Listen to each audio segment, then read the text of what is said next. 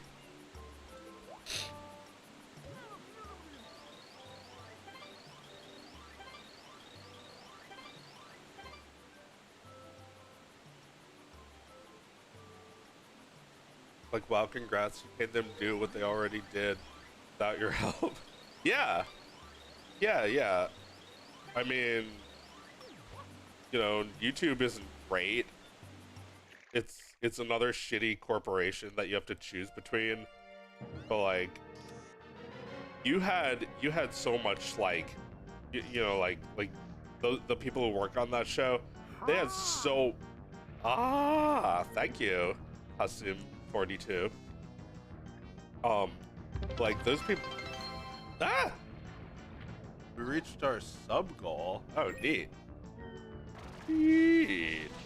So like, what was I fucking saying? It's like you have this much popularity online. You don't need an industry job. But like, I don't know why you would want to do that. I mean, more power to him.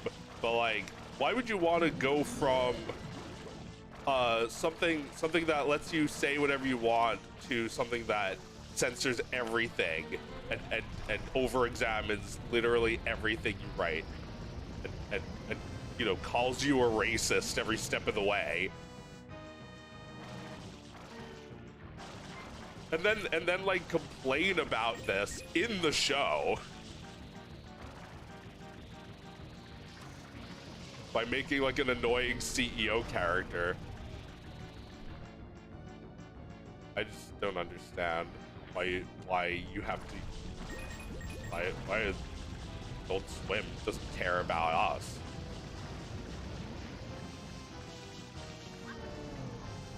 Neither does YouTube, but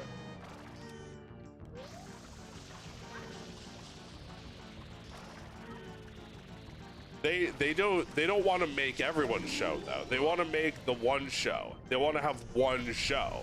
Like Rick and Morty was their like one show.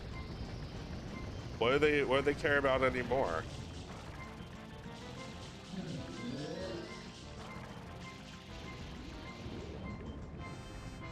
Fucked.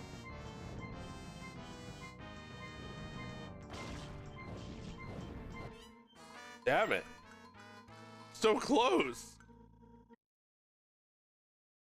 They need to take risks. Well, yeah, like there's a problem across the board. No one taking risks. Like, their leadership is severely incompetent, but they're making a lot of money. So, the really rigged system. Like, I don't know how you can just like not assassinate people at that point. I mean, that would be kind of fucked up, I guess, if somebody murdered David Zaslav. But at the same time, it's equally immoral to murder someone as it is to hoard that much wealth away from people who made it. I don't think you should be thinking in those terms, though. I'm just saying I'm surprised he hasn't been killed yet. It's just like, those people need to walk away from it all. Stop trying to make it part of my life. I don't care. Well, I guess I do, but like, I don't want to care about, because like all it's really saying is that a guy is rich. There's nothing we can do about it. Like, he's an asshole. I get it. Like, what am I gonna do? I don't support that company. Well, maybe I do in ways I don't think about because they're a conglomerate. But like, you shouldn't make this ruin your day. Like, even if you work in animation, I think you can go indie easier than you think.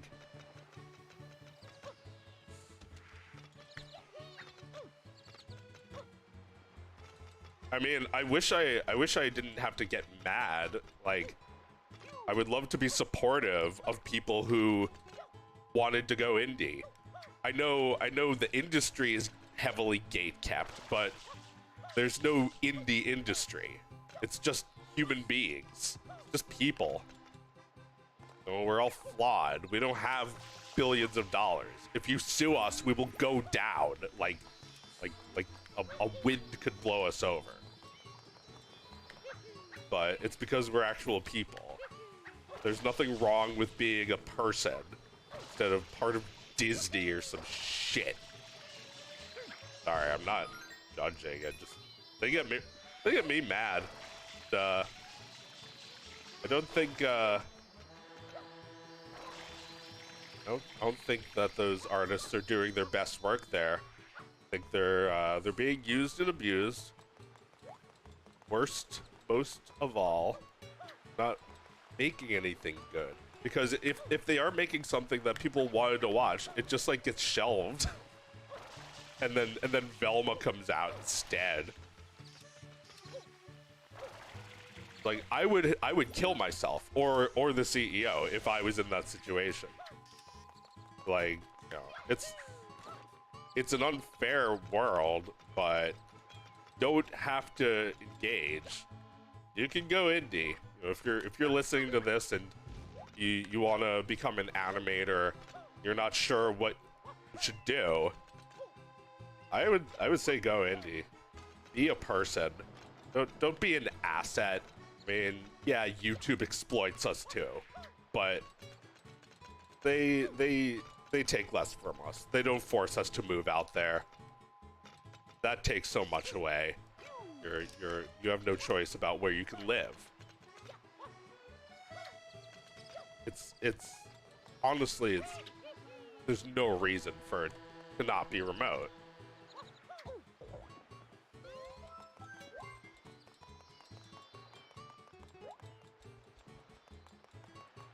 Well, I guess I can see the value of an animation studio. I've never worked in one, and it would be fun probably to be around other artists. It would probably be, you know, you could have a real artist environment. Whether it's a good artist environment, I don't know. Maybe we all hate each other. Maybe we all disagree with all of our artistic choices. Let's make our own. Well, I don't have the money. I don't think you do. So, I mean, there's no point. I mean, we all have our own workspaces at home. We're all accustomed to doing that. So, even though it would be cool, I don't think it's gonna. You, me, Fred, we'll call it Good Animation LLC. He has talked about that, but I have more faith in him than I do in me. You know, I do not have consistent workers on anything. I don't have the paying audience that he's got. But like, you know, like the humble lives that we live, we're so proud of our humble little lives. It's like, I feel like industry workers are constantly ashamed. It's like, you can't shame us out of what we believe in, because we've been doing it for too long. Like, you know, like if somebody says, oh, this video you did something problematic or problematic adjacent, you know what I'm gonna do about it? I'm gonna pick my nose. I'm gonna pick my freaking nose. It's like, yeah, fine, I'll do better next time. But, like, I'm not gonna issue an apology or some shit. That's what people in the entertainment industry do constantly. They're always thinking about how they're coming off and what kind of people they signal they are. And it's boring. It's pronouns and it's boring. No, I mean, you know, like, it's a lot of that shit where you are it's too obvious that you're worried about a mob of insane psychopaths on the internet coming after you for saying the wrong thing.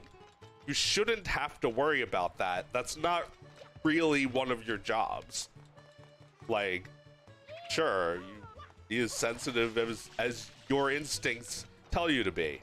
Why not trust your own instincts? Based? Yes. Some would say that what I'm saying right now is based.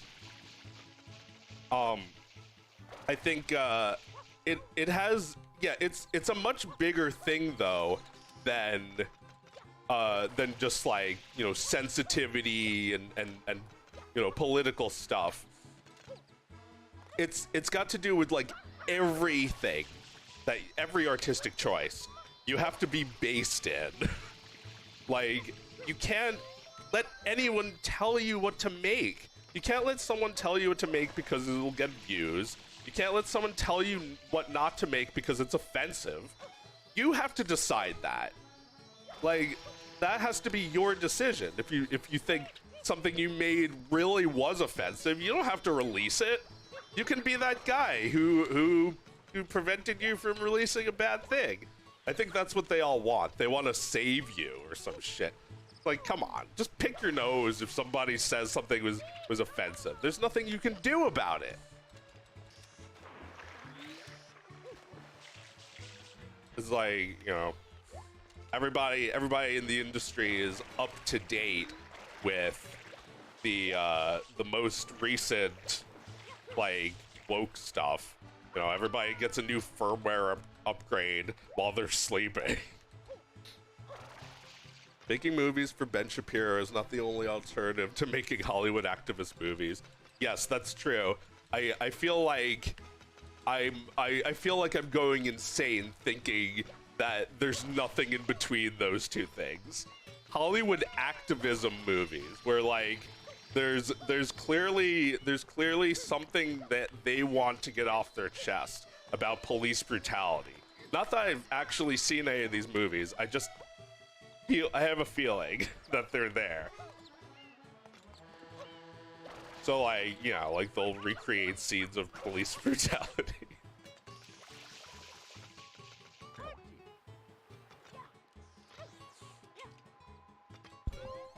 Yeah, like, you know, whatever Ben Shapiro wants is just some stupid propaganda that makes people just as dumb, but in the opposite political direction. So like, you know, some AI generated sitcom like the new norm is the kind of thing that he would say is good entertainment and not even mean it. just like you know, Hollywood activists don't go back and watch their movies. They don't watch that shit. They think that like that movie like disappeared the second it came out. It doesn't exist forever or anything.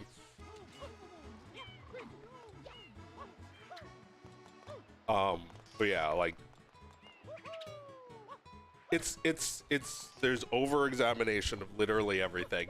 Like just thinking about like Batman. I mean maybe they haven't ruined Batman movies yet. I haven't really seen them. I know Marvel is a little bit more with the movies. But like, you know, Batman is impossible to think about. Nevertheless, Batman is impossible to think about without being like the problem with Batman, or why Batman is not woke, or you know, something to that degree. And it's like those things they materialize as video essays, but they also materialize within the work, where like the video essayists are writing it. It's like, all right, I don't care.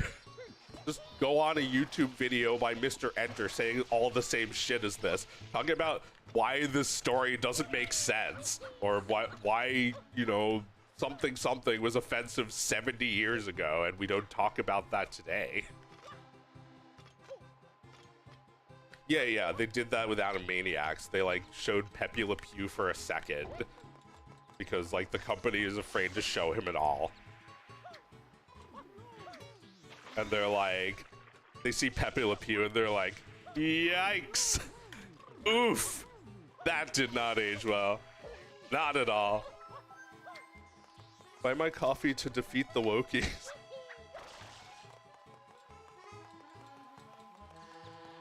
Not a single person in the US was asking for Smurfs 2. Well, maybe one guy. No, you're right. There was that one guy. There's that one guy who really wanted that shit. There's always one guy, one like turbo fan of everything that you totally forgot about. There's always a guy. There's always a guy, and he has like 100 sock puppets. So he makes you think that there's like a thriving community, even though it's one guy. Big oof, vibe check failed. Yeah, like I shouldn't be doing this, I admit it, but I saw a tweet that pissed me off from someone in the industry saying that the idea of going indie was like colonialism or like something like that. Like someone saying go indie is like, you remind me of like a colonizer. Like, you know, I'll forgive the Twitter brain rot. We've all been there. But like, what's wrong with indie? Give it a chance. You didn't even try. I have more respect for people who go indie. That's worth something. You know, they'll look at me and say, "Oh, your respect," but who gives a shit about that? And I'll be like, I guess you're right. I don't think it's worthless. It's not the same as money, but it's not worthless.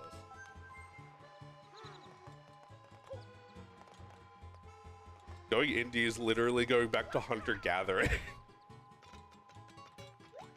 Yeah. Yeah, I mean, it is hard. It's not easy. I wouldn't recommend everyone do it, but I don't like seeing that people are shooting down the idea at every chance they get, trying to shut up anyone saying that. Like, going indie could be good for a lot of people. It could make them more money. You don't know.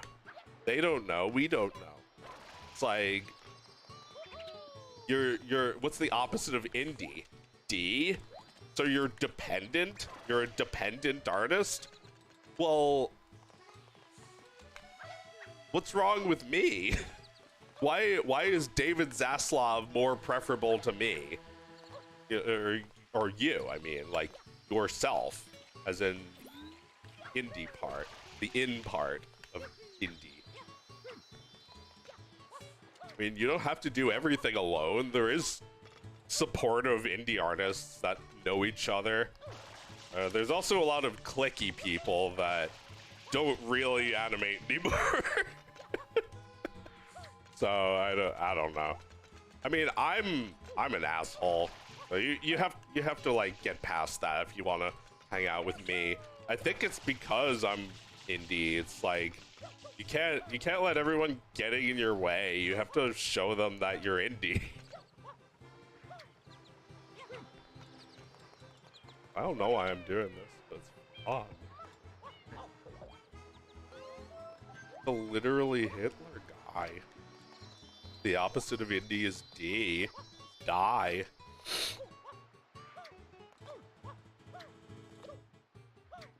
I see a lot as really bad for industry artists, so I don't know if sticking it out with the industry is gonna be a good long-term decision.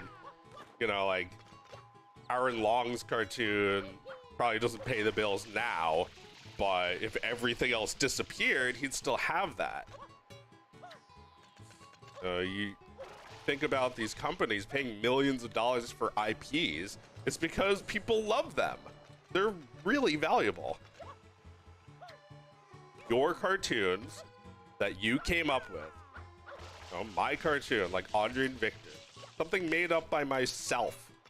People love it. People want more. People want merchandise. They'll give me money. But I'm not well connected enough to get that shit out as fast as they want it. The drawback of being indie, but I don't need to plug myself into the money to lead a fulfilling life. I just need to make enough that I can survive. I can join the industry, make $5, be replaced by AI, make $0, or I can stay indie, make $2, not be replaced by AI, and then make another $2. Haha, you made one less dollar than me, the industry guy who right now is homeless. Please help. Yeah, I guess it's more like $1 for every $5. It's more like $1 for every $100. I don't even know how much more they make in that business. I don't make a lot. I could, but only if I was like, you know, really shitty and shameless and made Teen Titans Go. Audrey and Victor, go! Yo, are you 50? I mean, almost. I'm sure when I'm 50, my hair will be mostly gone or white.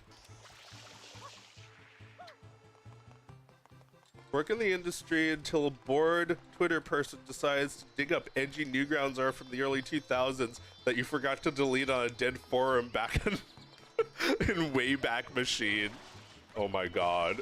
Yeah. Like that's how it feels when you're thinking about getting an industry job. It's like, how? There's no jobs, and the people in the industry are going to try and keep you out. It's a sport to hunt people like that. They're hunting you for sport. Like, what do you fucking think is gonna happen? Of course I'm gonna turn into a wild animal. You're either you work in the industry and you're a good little muffin, or you're hunted for sport. This is the Kyle Carosa promise. I made so much silly, edgy shit when I was a teenager that I'd be able to run for president, but not animate for TV. Oh my god.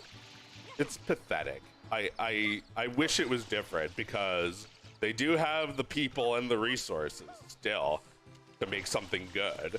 But like, you know, the leadership sucks. We've established that. And the people are discombobulated. They have no confidence.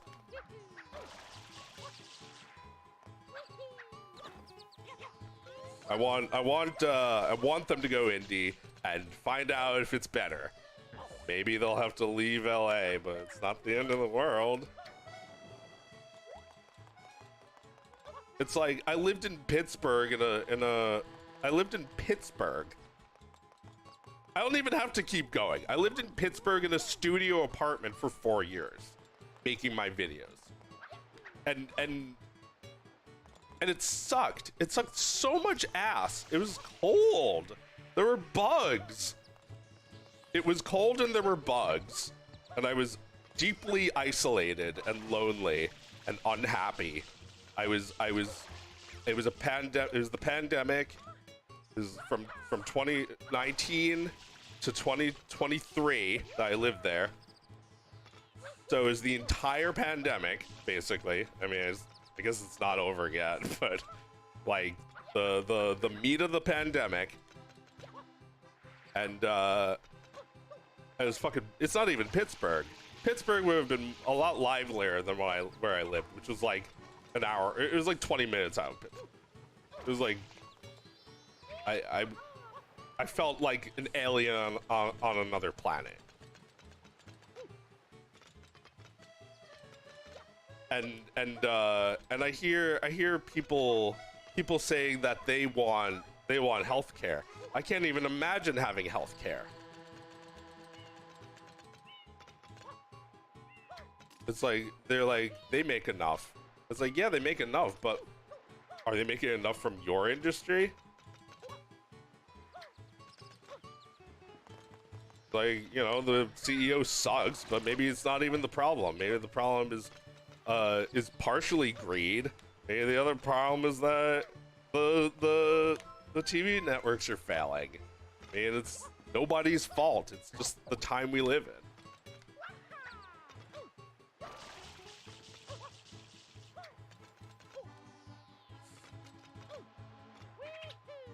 We live in a time where you can do all the animation and in-betweening work from home, but everyone still wants to move to a 10-person studio loft in LA and try ramen bricks.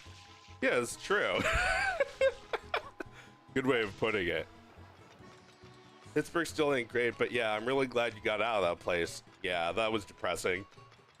Until their 2011 phone video of them doing uncensored karaoke of 50 Cent resurfaces. Yeah, you did karaoke where you said the N-word, and now people are acting like that makes you racist. Like, you did karaoke because you like a song. Like, stupid. Like, this is brain rot, which I'm also getting kind of sick of the word brain rot because it implies there's no going back from it, which is a bad excuse. It's just brainwashing. You can wash it again. You know, you wash your hair with blue, you can wash it again with red. I'm so red washed. I'm the most red washed.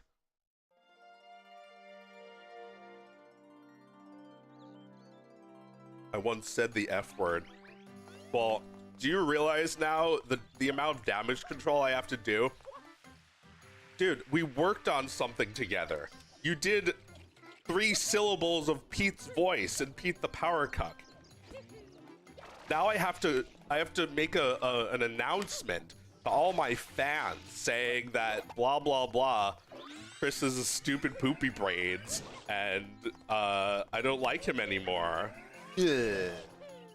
Like stick my tongue out and like make the sticking my tongue out sound in the text.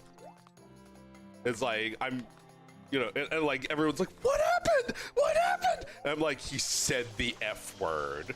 And it's like, oh, well, I don't want to hang out with him either. He said the F word. It's like, are you too dumb to realize when someone is and isn't racist? I mean, you can call someone out on if they say something racist, you can call them out and still be friends.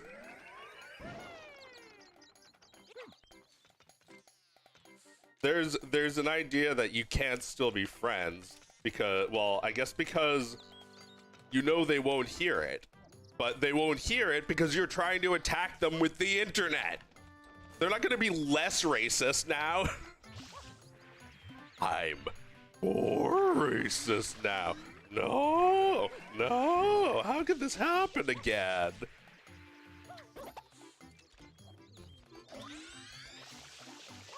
Yeah, I mean,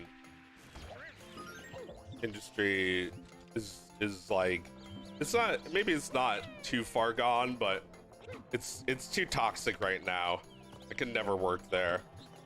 I wish I could, because then I'd have protection, but I see now that if you spend too much time in that environment, you will be unprepared for when you do not have protection again.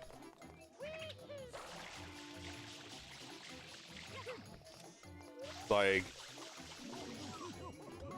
you say you're an artist, you can absolutely make something remarkable by yourself.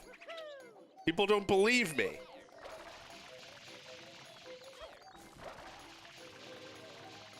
Can't believe someone politically incorrect worked on Pete the Power Cuck. Unsubbed, unliked, undressed. Yeah, I can't believe a right-wing chud made Pete the Power Cuck. Like, there's a lot of that shit, just like, lumping people together. It's annoying.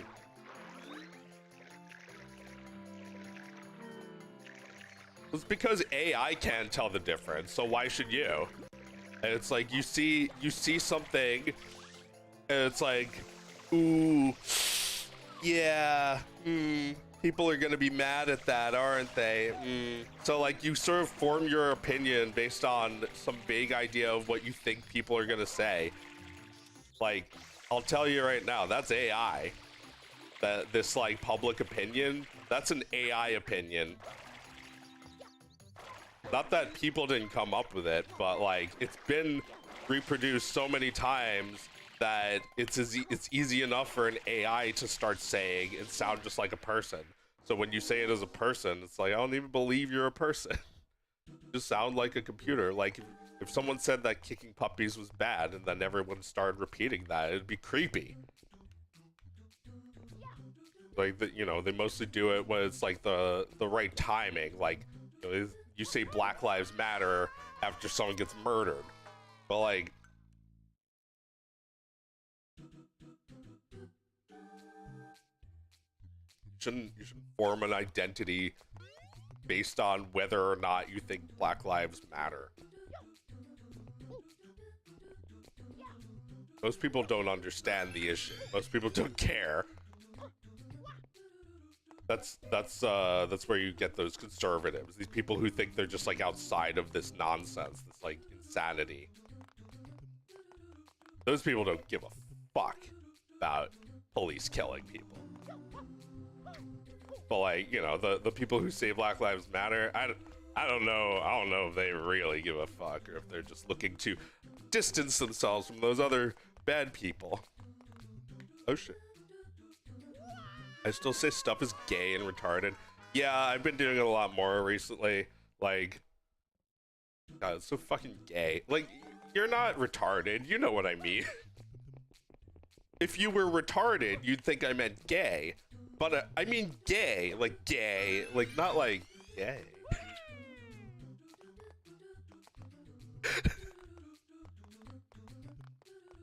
and you know, I mean retarded, not like retarded. But wait. That was not a good impression of my mother. Let me try again. Retarded.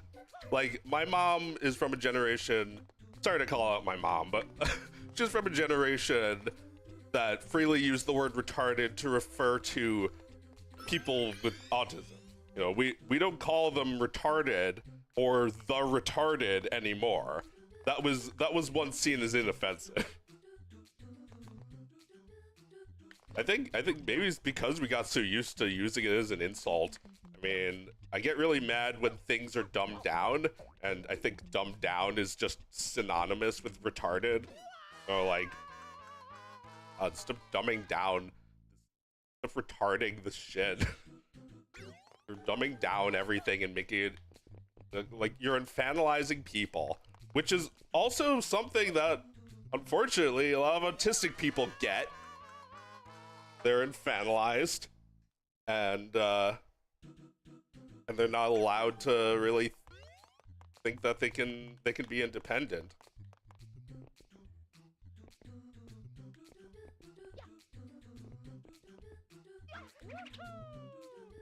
Oh yeah, so nice.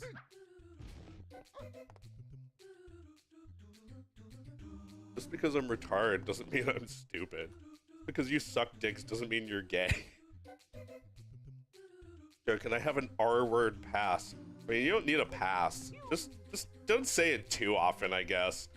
You know, don't use it as an insult. Never call anyone a retard. That hurts. Whether you're autistic or not, that hurts. Don't be a meanie. I guess if you're thinking of like using the word, then you should, you know, fully understand it, like I believe I do. Saying that it's like flame retarded. It's like we're literally retarding things by dumbing them down. Well, it's a great word too. Like, that's retarded. Sounds funny. It's like we've been saying that since we were kids. It's hard to stop now. It's like people say it's a slur.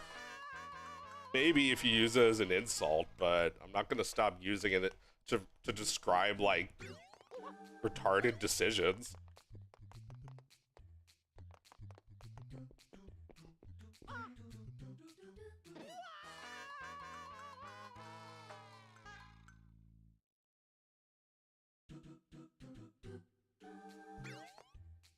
Idiot, stupid, dumb, and moron were all medical terms that got used as slurs and then entered the mainstream vocabulary.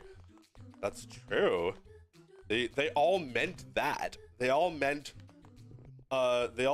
like a an archetype of a unintelligent person. They had this in cartoons all the time. The retard. Like, oh, hey, boss, can I help? Like, he blows him up or something. There's that in, I mean, it's a hilarious voice. I'm dead. It's a hilarious voice. They do that in Tennessee Tuxedo.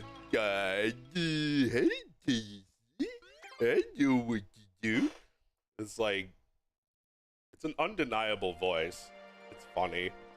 And if something is funny, then I think it supersedes all else. Well, like, okay, let's get into the nitty gritty. Indian accents. Offensive, funny, both. I can't deny them. But like, there's not as much harm in making an impression of an Indian accent, because no Indians are really gonna stop talking that way, right? My fear, you know, I think accents are fun, and I also think it's not very nice to make fun of somebody's accent. But I think you know, oh man, I hate to say it, but like, you have to do it away from them, because I don't want them to stop talking that way. The way they speak is beautiful. The way they speak is unique. I love it. I want them to stay that way. I don't want them to change because I made fun of them. I'm sorry, but I don't want to stop liking your accent. It's like, it's okay if you pronounce words wrong or differently or have an accent. Those things are good. It's you know, unless there's Nazis around, then don't have an accent. Don't even have an accent if there's Nazis listening. What was that?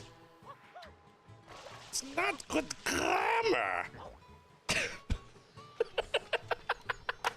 You ever see Inglourious Bastards where the guy counts on his fingers differently and he can tell that he's not German? It's like that. It's like a literal grammar Nazi. Will probably a lot of people got killed by literal grammar Nazis. People pretending to be German.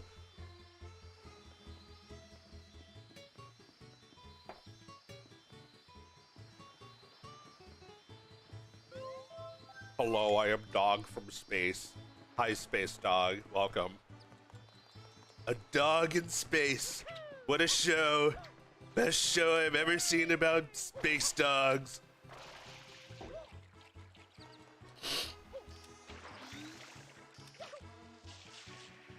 Alright, now I'm just like, really just fucking around. Where do I need to get some shines? Alright, I was just at a level and I died. Mighty Magiswords. Mighty Magiswords. Great show. But excuse me.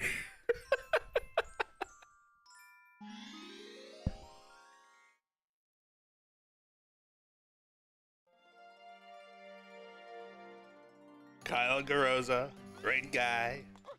Came up with many funny cartoon ideas. I watched them. I watched them all.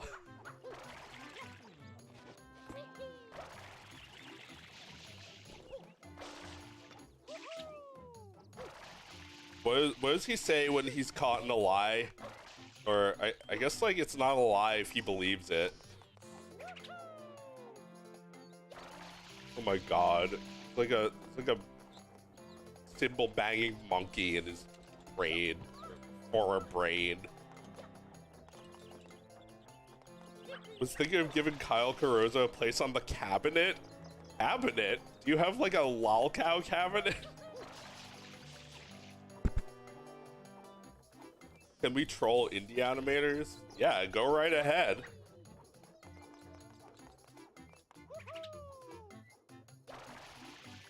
No, I can't stop you. Or, I guess I can ban you. I can stop you. But I can't prevent you.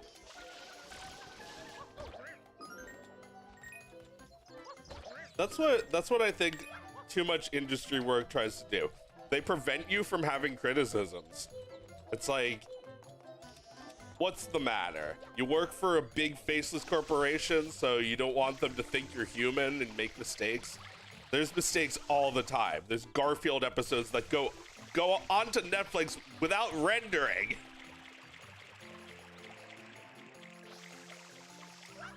People make mistakes. People say a racism. It's like, if you haven't done it yet, you're probably just like, you probably just don't talk very much about that sort of thing. Oh no, I did a racism.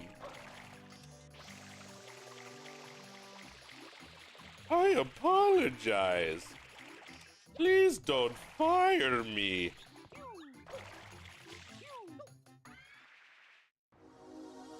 Oh no, don't take my flood. Right, this is what it's like being indie. Like, you do the level without flood. It's like, what? No, I can't do that. And then like, you know, you see the people who survived being able to do it, and you scream because they're all like dirty from sleeping on the ground in a tent.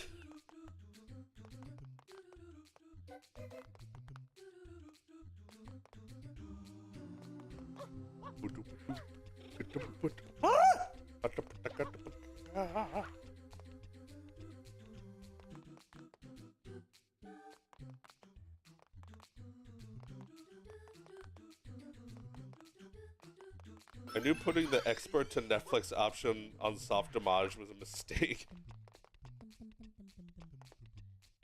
Yeah.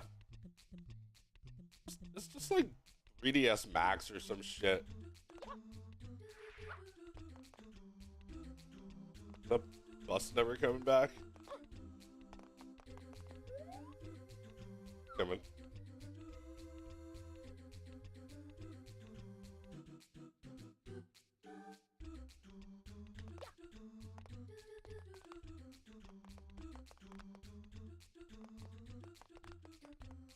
Yeah, and it's funny when like YouTubers and indie people apologize.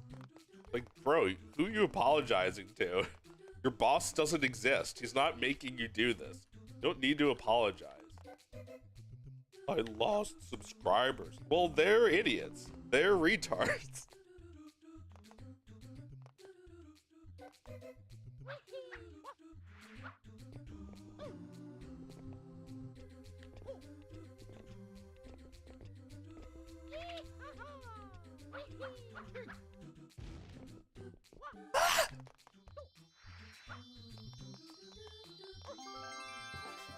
Apologizing for burnout? Yeah, there's no point in doing that. There's no need to do that. You're just wasting more people's time by making them read something now. Nah, you don't need to come back with that. Come back with a cartoon. Even a really crappy one is better than that.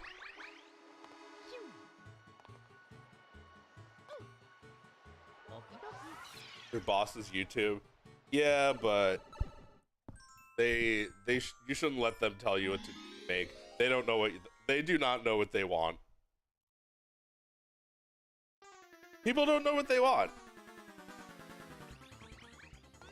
You think I was asking for a Star Fox cartoon? No, but I am now. Because I didn't know I wanted it. Not until the guy made it. The guy.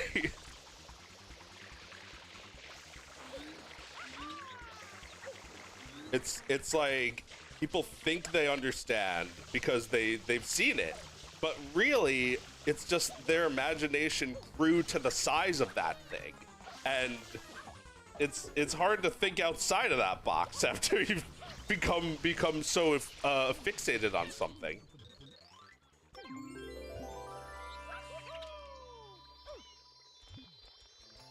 It's like, yeah, like people want more Dog of Wisdom, but they didn't know they wanted it before.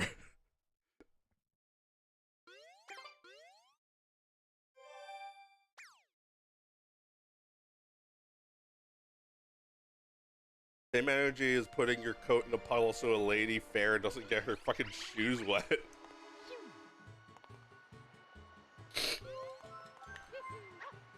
Yeah. What, you mean like apologizing for being burnt out? No.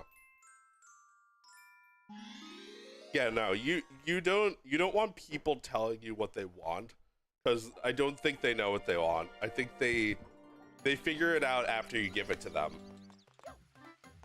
But that's a great feeling. That makes you feel really special as an artist. It makes you feel really needed. That people's imaginations couldn't have grown to the size of this thing without you. It's like, now you see it. Now you understand why I care about this.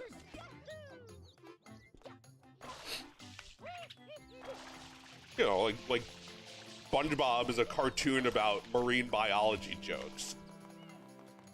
People didn't know they cared about that.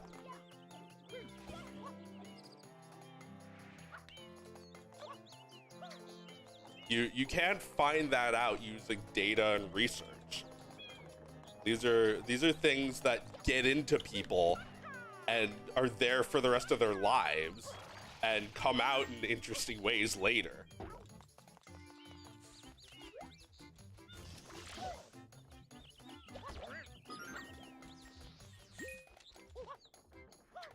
You know, like having an obsession with Hitler is an example. Like, of course we're gonna talk about Hitler in our work a little.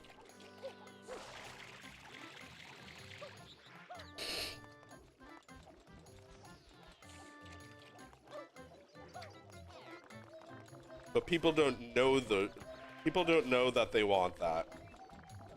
Not until you give it to them. Because for a time, it only matters to you. You and like the few people you've told it about, too.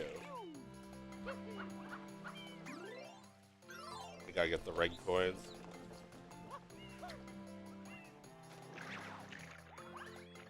They're not down here, they're up there.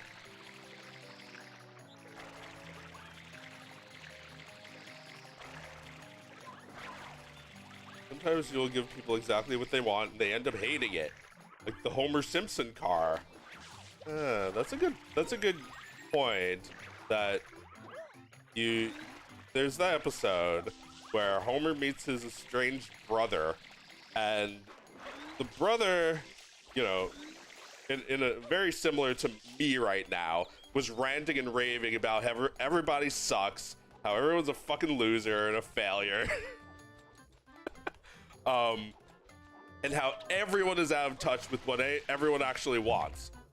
But then he finds an everyman, Homer, puts him in charge, really, really foolishly, lets Homer do whatever car he wants, and the car, well, why does the car bankrupt the company? The car bankrupts the company, I think because they weren't doing well before. And like, Homer's car was everything that your average Joe could have wanted. And, you know, it's like, from now on, you're gonna listen to this man. And it's like, he tells them to give him like a gigantic cup holder, which, you know, did come true in real life, probably the same year that episode came out. But like, he designs a hideous car with like glass domes instead of a roof, and the domes are like separate, and the car is like just shaped and weird and ugly, and you know, the monstrosity, he calls it. How much does this monstrosity cost? And I think they say it was like $200,000, and he screams, says, "This monstrosity is $200,000? I'm ruined!" And, well, yeah. But, like, then there's an episode where he blames Homer. Dude, fuck you. It is your fault. Homer's just a dope who wanted to meet his family. He didn't want a job. Dumbass. And then he builds a baby translator, which is an obvious scam. Obviously doesn't really work.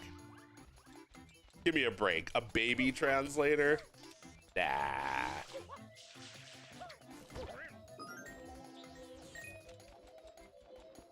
It was like 82,000. Oh, yeah, that would be around 200 today. You know, the Simpsons writers are very particular about the numbers of everything they choose. So they needed to find the number that was funniest for Danny DeVito to exclaim in horror. 82,000?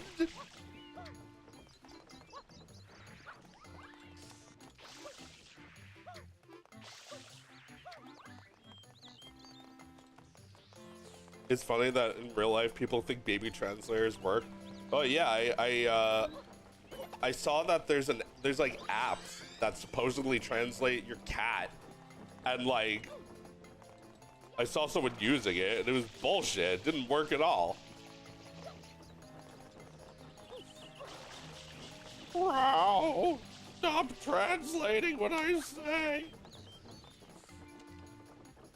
I would feel bad for a cat if somebody was like chasing it around with a translator. Kitty, you got to say something. I want to be like the wild doorbell is.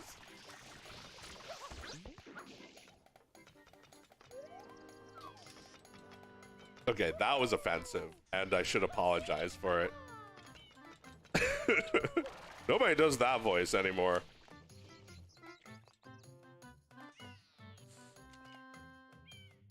There's this obscenely expensive dog thought translator collar thing.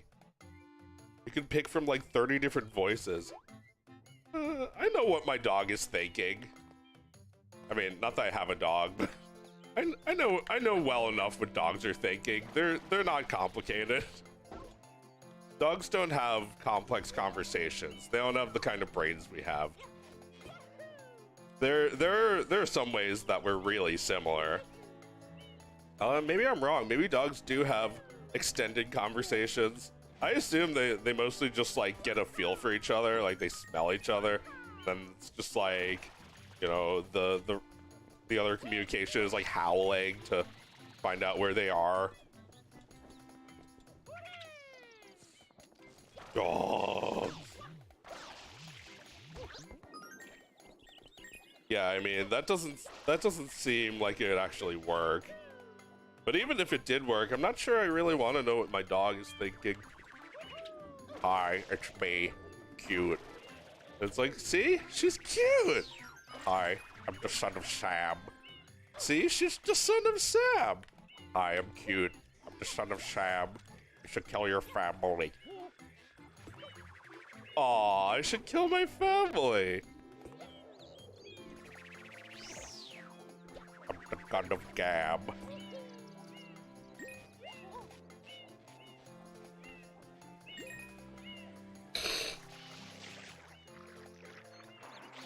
Yeah, I'd be really freaked out if a dog swore at me or like used a slur. I don't want to know if a dog is racist. Just let the dog be. Don't give the dog shit for it. But like racist dogs, you can tell they're racist without them speaking. Dogs communicate so much with their faces. They don't need to really talk. Although I guess talking dogs is always great thing to make into a cartoon. I can't really deny that one. But, you know, I'm not like hoping to meet the dog of wisdom in real life. Except I have, because she's a real dog. And she really goes, ah. I like the amount that they're talking. Like, they sometimes use English words. Alright, where's that last coin? Oh wait, no, that's a guy.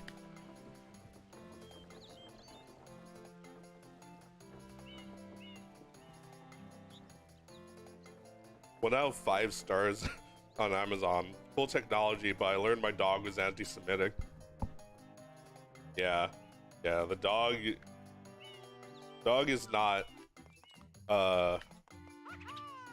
it would be freaky. It would be freaky to find out that the dog loves people with better noses more.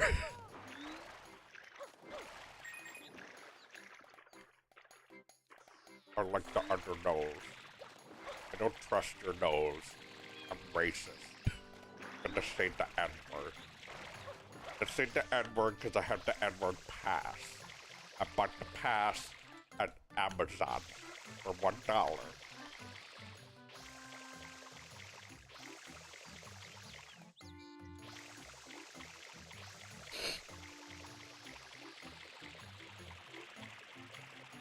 Oh! Learn my dog is a fan of Alex. Alex Rhodes!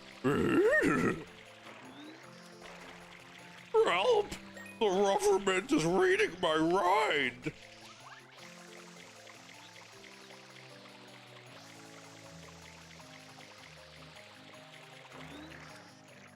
Yeah, I don't know what dogs believe in, but I'd be freaked out to learn they believe in nothing.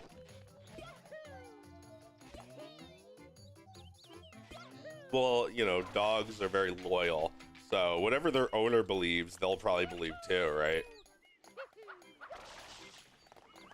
You'll teach them who to trust and who not to trust.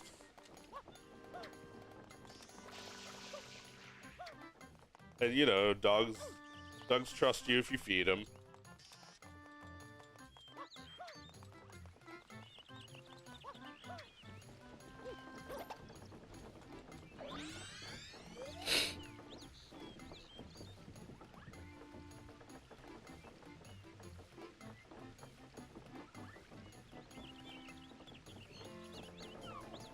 Let's learn the history of Sonic the Hedgehog now. The only reason I haven't banned you is because you're funny.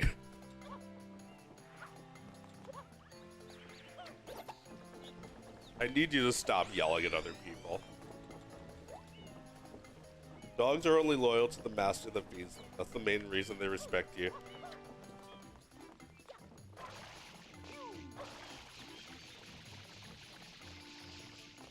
Yeah, I mean, you know, dog respects who's really gonna give them what they need. Or I guess when we're talking about dogs, the word is not need. The word is want. You want? You want food? Oh my god! Oh my god! Yes, you want food. You want food. Cute. You want food? Let's go. Yeah, like say want. The dog goes like.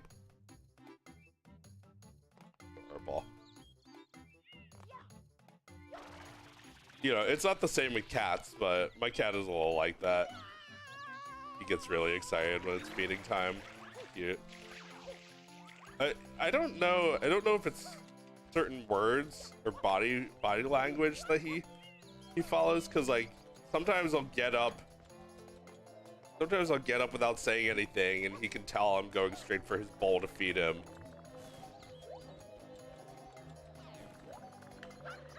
But yeah, he knows words.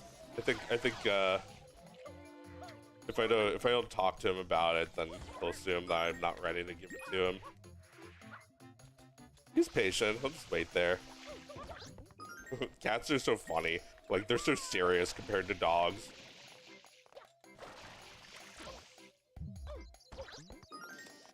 Dog is like, hunt the pandas. Give me the grundis.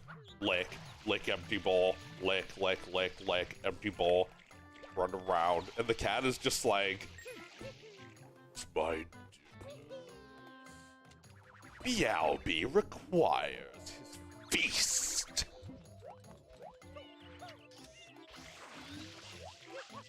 I miss Mecha. He's so chill. Mecha's a great cat. Yeah. Yeah, you should pet him again. Dude. He hasn't been bothering me, which is good. But, oh, I miss. Cute, and I miss him. I miss him, and he's cute. Where's that last red coin? I'm having a lot of trouble finding it.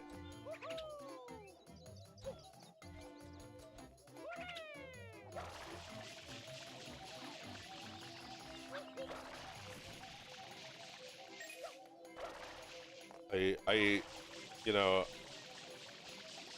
I know it sucks if you lose your job, but it would be very good if you made an indie cartoon because you lost your job.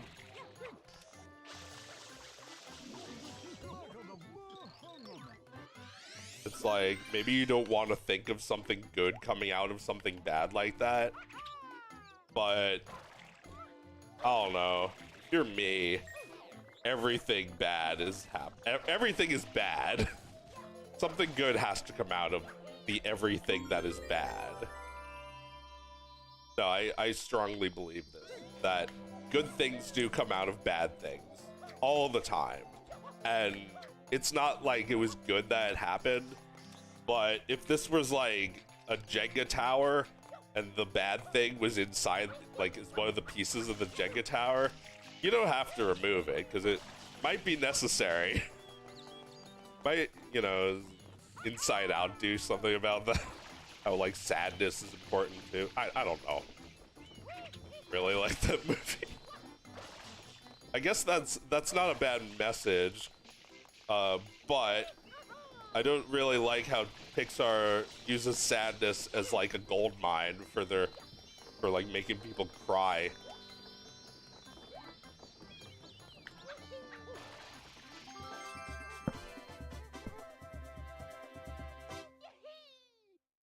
Is your job in making an indie cartoon about getting a job? I mean, you know, some way I'll do it.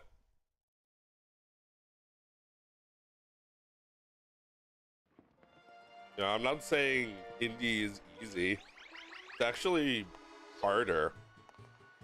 But for me, it's easier. It's easier in some ways. It's easier to get started. Like, you don't have to be qualified. You don't have to be experienced. Like, people should just get started without being qualified. We're making cartoons. We're not designing microchips. You know, both of those things can be done by computers now, but that's besides the point. I don't think making cartoons needs to be treated that way. Like, you don't need 100 million pitches. You don't need a pitch bible to get started, unless it's helpful to you.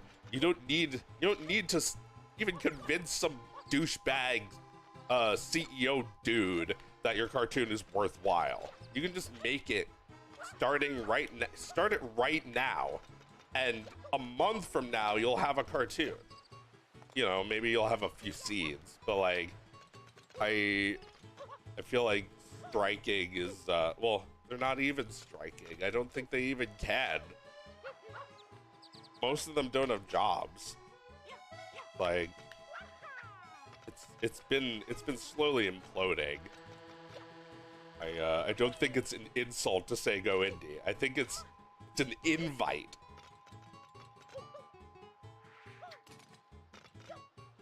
Like, it's not like, see what you can do better. Like, it's not a competition, but the industry is. It's way too competitive. If we had that shit online, we'd never have fucking stick animation. And now those assholes are begging him to be in their stupid cartoons.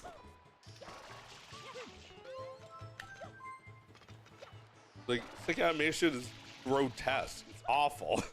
But it's like the funniest shit. You don't need a cartoon to have a budget. Why is that so insulting? To make something by yourself and have everyone see the rough edges. Is it like showing your hairy legs in your bikini?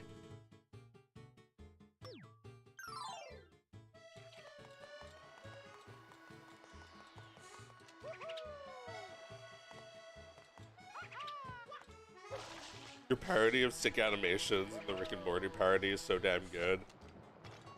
Yeah, I felt in that moment that I was in tune with what he was making. Also, I felt like it was legitimately making fun of Steve from Blue's Clues, who's always doing that shit.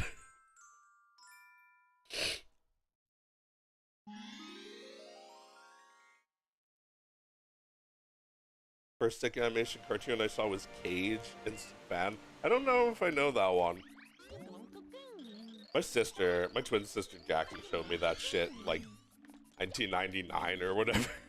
Whenever he started making it forever ago. It was probably 2004 actually. Oh my god, she showed me, she was quoting that shit nonstop, like Sasper, the homosexual ghost, and the guy who's hungry for shit. I didn't get it at first, but I did develop a taste for sick animation. You wanna see my little curled up piggy tail? That or whatever. It's like you never know what direction they're gonna go in. It's like the twist is sometimes that it's not even sick.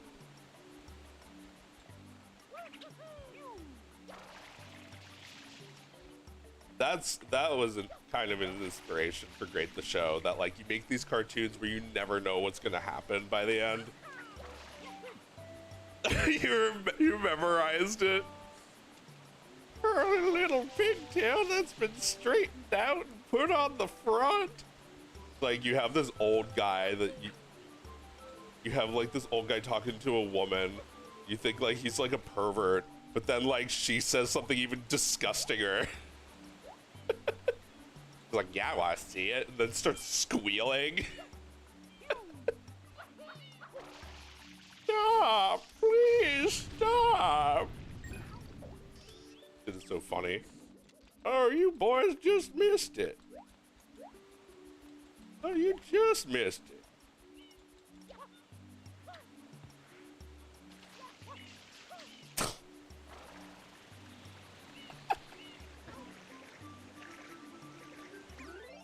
No, I hate this level. I hate 90% of this game's levels. I need to work on my cartoon. I'm getting distracted. That's a good point. You should be working on your cartoon. I should be working on my cartoon. We all should be working on our cartoon. Work on your cartoon. I think those people really should go indie, because you'll feel so much better about working on your cartoon if you own it. You'll feel like you're not under pressure. I mean, you know, yeah, maybe you're still under pressure from audiences, but don't worry, no one's gonna see it.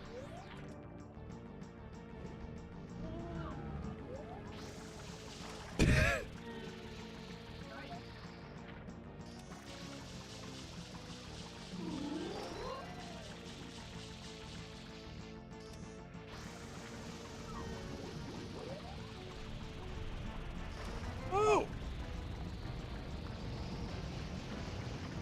I said, you want to pull on my curly piggy tail that's straightened out and put on the front?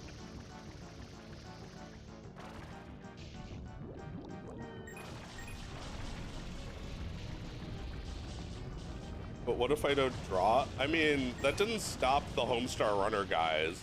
That didn't stop Mark M. That really didn't fucking stop Mark M. He never learned to draw. I mean, he's able to draw anything he needs to draw, and he's able to do it fucking hilarious. So I guess in a sense, he's a great artist, but like, he's not like an accomplished draftsman. You wouldn't hire him to work on the Jungle Book. You don't need to work. You don't need the 9 old men. They said that if you don't have the 9 old men, then you're nothing, you're crap. I just didn't listen to them. I didn't care if the drawings was good or bad. I just got a couple guys together. My Ralph Bakshi voice. Ralph Bakshi, one of my heroes. Great guy.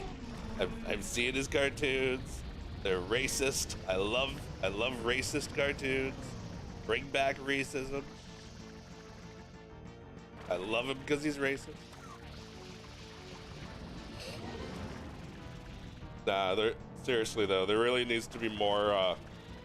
There needs to be more cartoons about animals being racist at each other, and I think Fred is going to provide for us.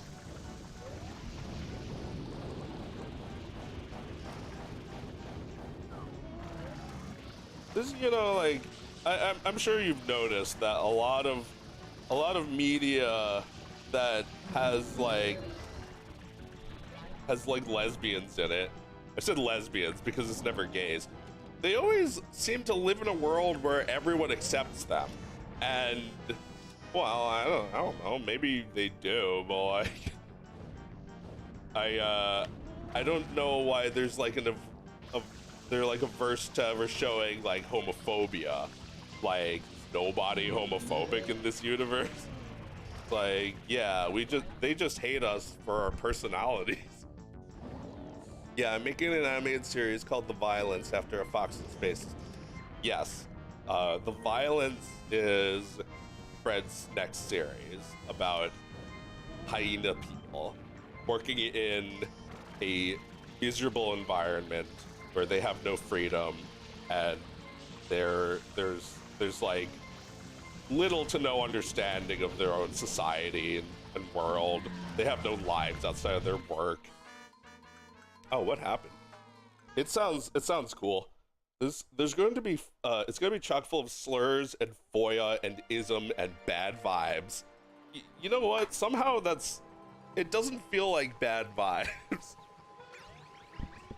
I guess yeah, those are bad vibes in the like Hollywood writer sense. Like, you don't want to bum people out, but at the same time, you don't want to infantilize them by showing them a world that's already been saved. You know, like, I like the idea that maybe this world could never be saved, or you know, it's not everything is all lost. Not everything is just not worth it anymore just because the world sucks. And because, you know, everyone's racist. The bad vibe is the insincerity. Yeah, I feel like that's a bit of a bad vibe on its own. When something is not really made from a place of sincerity. It's like when you're in the pumpkin patch, picking out the perfect pumpkin. You gotta pick the most sincere pumpkin patch. What does that mean? We don't know. I'm just sitting out here waiting for you and you to be sincere. I need you to plant your candy. Oh. You gotta dance naked by the light of the full moon. God. Rest in peace, Pumpkin King.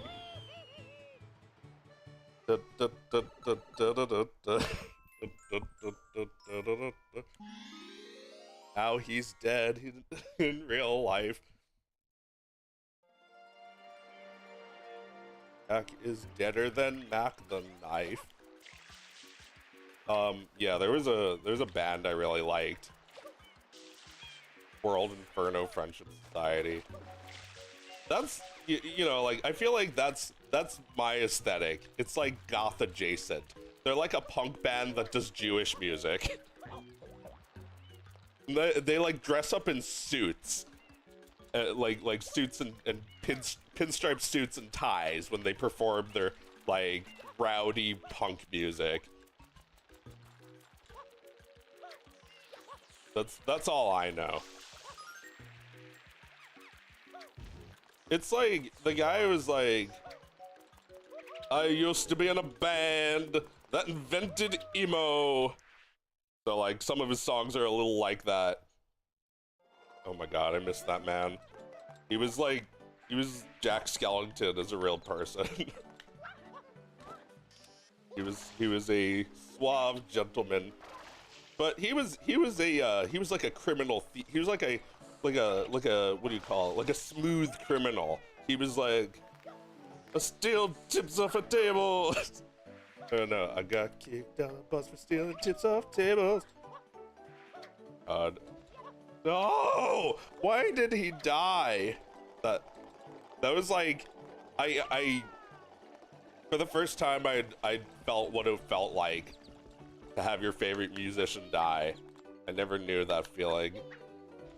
Holy shit, that sucks so much. We can never go to his fucking concerts. He was so good. He was so good. He was as good as Jack the Skellington. Well, his name was Jack too. Jack Terrycloth. Jack Terrycloth. Yeah, yeah. He is no longer.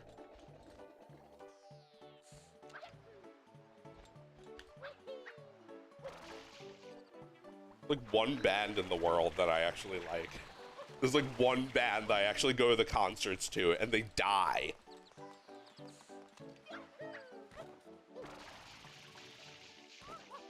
His real name was Peter or something. Jewish guy. But you know, stage name Jack Terrycloth is so they had such class. Oh my god, what class they had. I've always been very particular about things I change my mind about later. Sitting here at my family Seder, I'm staring at Elijah's cup, and it's the only one still filled up. It's like,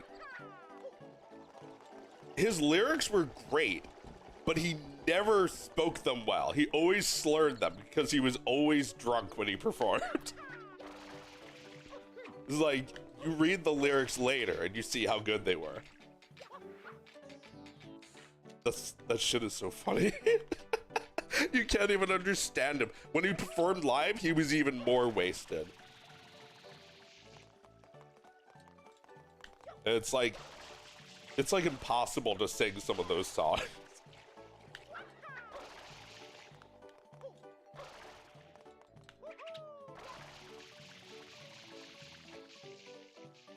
This thing looks 3D printed. What am I doing? No! Every single level is like at the mission that I gave up on and don't want to finish. Because they're all crap.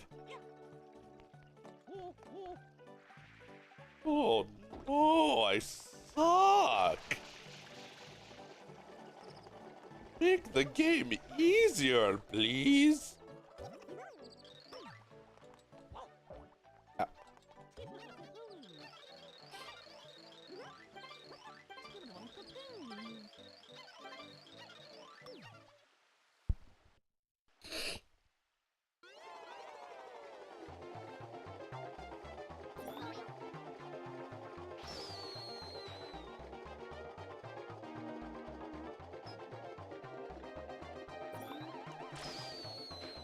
But yeah, my mom's favorite bands didn't die. They're all still performing. Well, except the Beatles. They're fucking dead.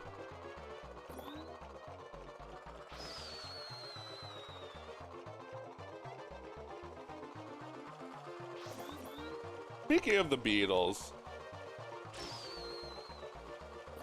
that's a good mantra for what we were talking about before, where it's like, you can't ever revive Ren and Stimpy. Good mantra is just let it be. It's just like the Beatles. Like, you don't have to. No, I'm not gonna stop you, but you don't have to bring them back with AI. You can just let it be. You know, it's there's more to being an artist than just following like patterns and templates.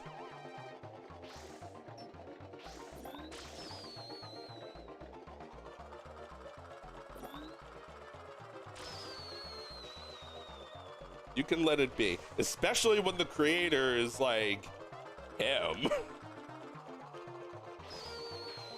We should bring back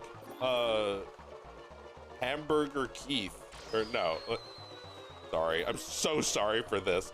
Bring this fucker up again. Like Kyle Carosa made a pitch that was like, it was like ground Keith and Miss Citrus. It's like ground Keith. Terrible joke. Not catchy or memorable at all. And he's like, I'm going for the big one, guys. Going for the prize. It's like, this is what you think will make you like famous. Like, I don't know. That's not a... It's not enough to just pitch shit constantly.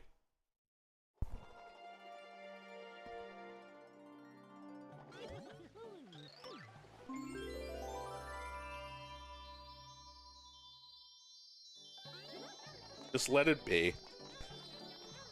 Like, nobody's going to make that into a cartoon. Even if it, but like, if it actually was popular, it would still be made into a cartoon. It would be ongoing. You know, the other fucking guy was fired. What's his name? Chris Savino. You already finished this one, Joe? Yeah, I forgot.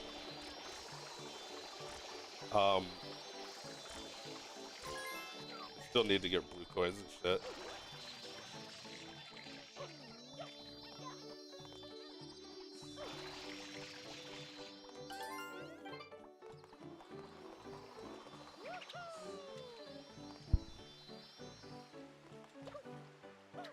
So many sex pests in the children's entertainment industry.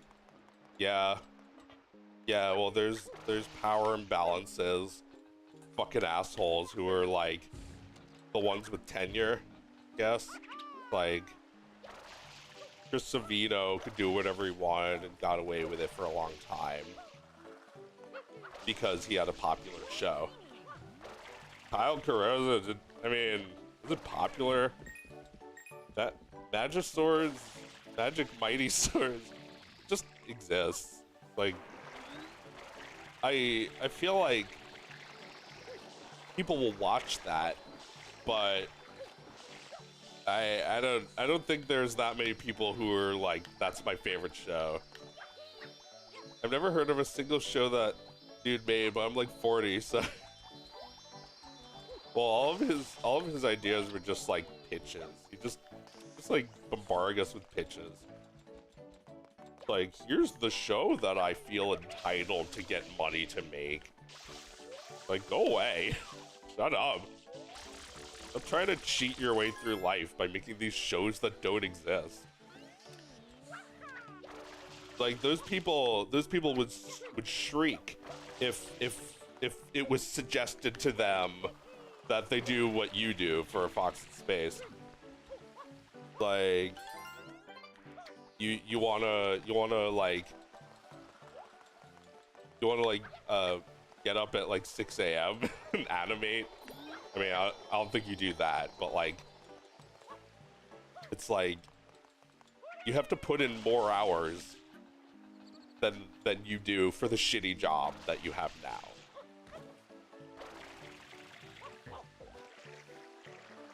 I saw a pic of the dude when the news dropped and was like, oh, huh. Right? I mean, oh my God. We were told as kids not to judge a book by its cover.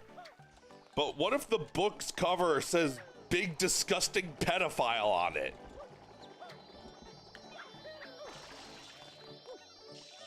It's like, this guy is a pedophile, right? You just look at him and think that. It's like, this is what an artist would, like, if you asked an artist to design a pedophile, they'd draw this and you'd say, okay, don't get carried away. He's what you, if you type pedophile into ChatGPT, yeah, like, he has like a disgustingness to him. You know, I don't even know if it's his clothes or his hair or just the way he wears them. Like, he's a big creepy pervert, and he kind of looks like one.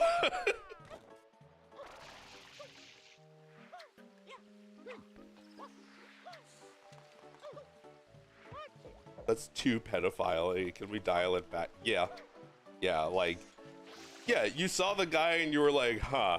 It's like, he looks like one. He looks like he has 16 terabytes of child porn on his hard drive, which I don't think he did. I think people were just saying that because it's sensational and it continues the shitty Twitter news cycle or whatever. I don't care. I mean, he probably did have that much because that's funny.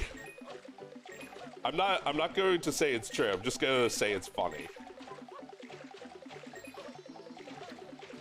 Like, I don't think you can reasonably have 16 terabytes of anything, can you? Like, even if you download every movie you want to watch, will it even that much? I mean, you know. It said, the reports said that he had at least 12 videos or at least 600 images. So he still had a massive amount of it. Depends on the file size. Yeah. Kyle's mixtape 2015.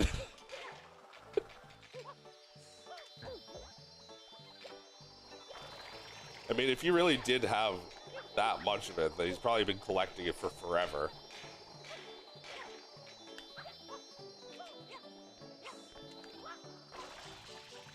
And this is the kind of guy who would probably go after me for saying that cartoon Lydia from Beetlejuice was hot. Because he sentenced his employee to death. I mean, you know, this is also exaggerated claims, but you know, blacklisting is real, and the industry loves to do it whenever, you know, whenever they can.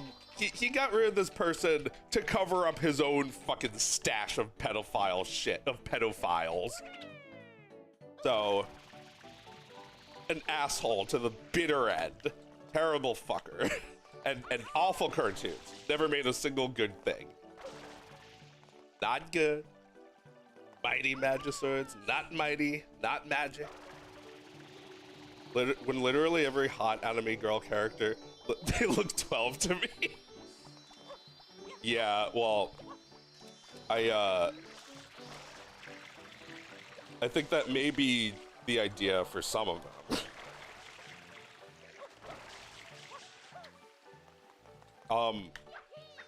I did notice that, like, as I got into my 30s, 20-year-olds started reminding me of teenagers.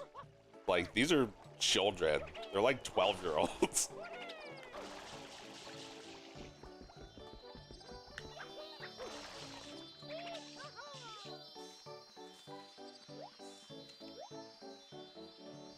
DF file. Yeah, it's funny. DF file.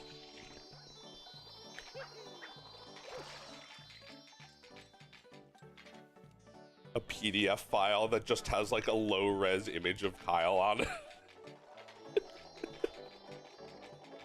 Just Kyle.pdf. Like, it's like a black and white image of him that's meant to be printed.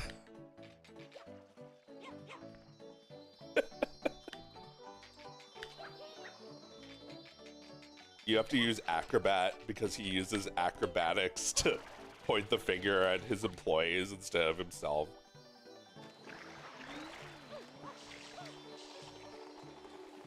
It's funny thinking about a guy that fat doing acrobatics.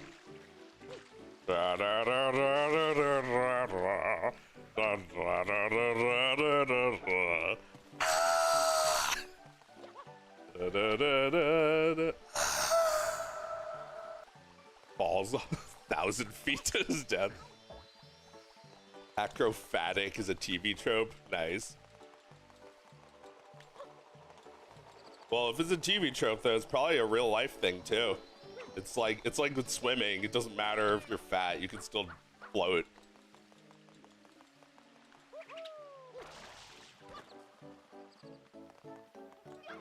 But yeah, he was big fat pervert, jackass, not funny, entrenched industry goon.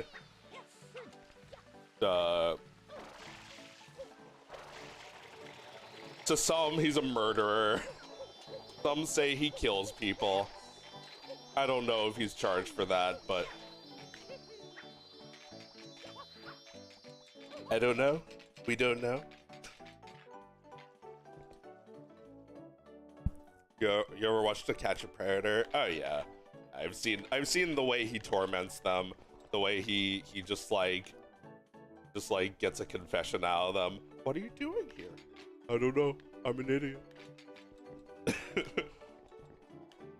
Oh my god. Yeah, it's like, hey, why don't you have a seat and adjust the ball vise to your size, and I'll slowly apply pressure. It's like, do I have to do this? And he's like, no, of course not. You can leave. You can leave anytime. And instead they choose to get their balls squoze. What are you doing here? I'm an idiot. How old is Jessica? 23. That's not what the chat says. I have the chat. The chat says something else. They're like lolcow predators. God. It's like, you know, the industry is so broken, full of assholes that like it's so satisfying to see one like that one go down.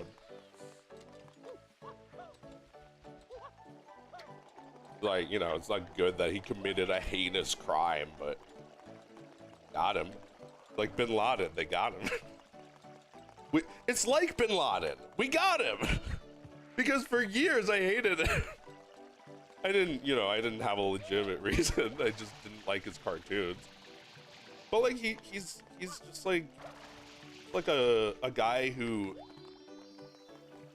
takes more than he gives. Something. I don't know. I love how over quiet and quickly Henson gets through the word penis when he says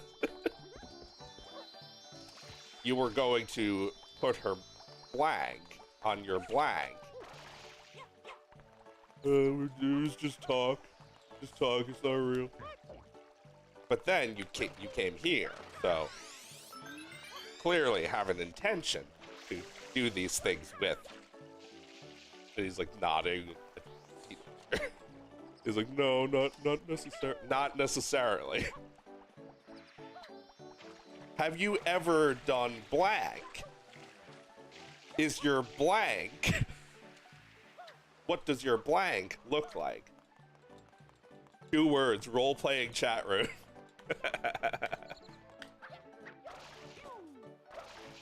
Yeah, well, those guys are, as Chris explains in most of those guys are not committing a crime until he walks through the door, while, you know, while also bringing in something incriminating like condoms.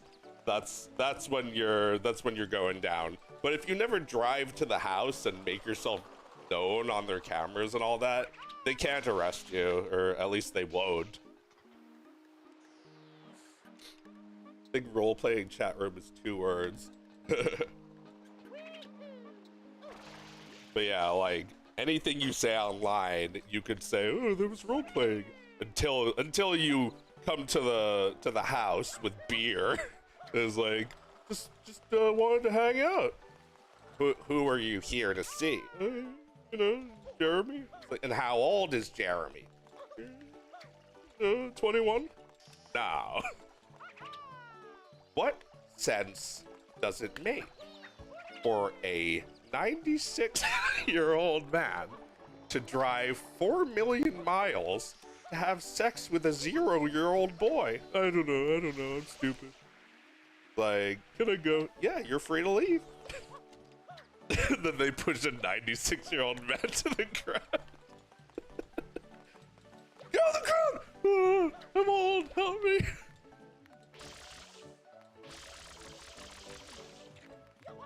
There was that one guy he let go, then caught him again. I was coming here to tell him that I shouldn't be here. Oh yeah, they do that. They tried that one. They're like, what are you doing with the beer? Like, oh, I was just gonna show him that it's bad. You weren't going to smoke him up and get him drunk. No. I was just, those are bad things. I was just gonna talk. We were just gonna talk about stuff, you know.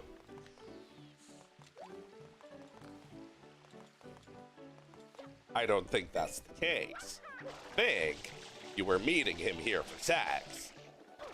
My god, is that where that voice comes from? I've been doing that voice as like Pearl from Steven Universe, but she doesn't even sound like that. That's Chris Hansen.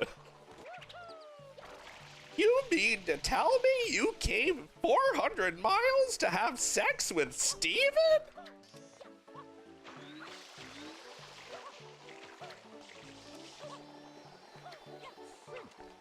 You came all this way to Earth just for Steven's penis?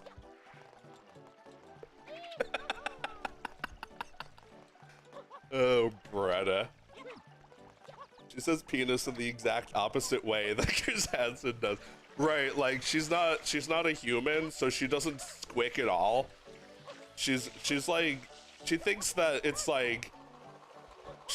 like socially acceptable to have like an obsession with penis. I mean, I guess it is. It's just not nice to refer to someone's penis constantly like that.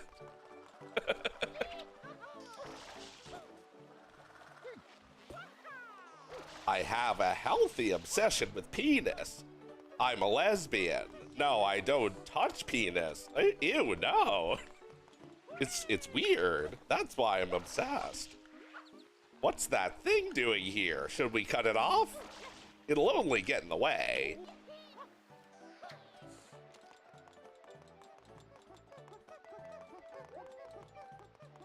Yeah, so like, how does he say it? He's like, because usually he says blank when referring to genitals. A penis. Like, I imagine him saying it like with a stutter. A penis. But what if his penis gets in the way? I've seen it get in the way.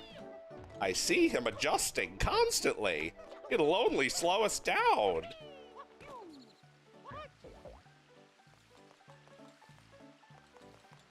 Oh, these teens these days, always on their penis.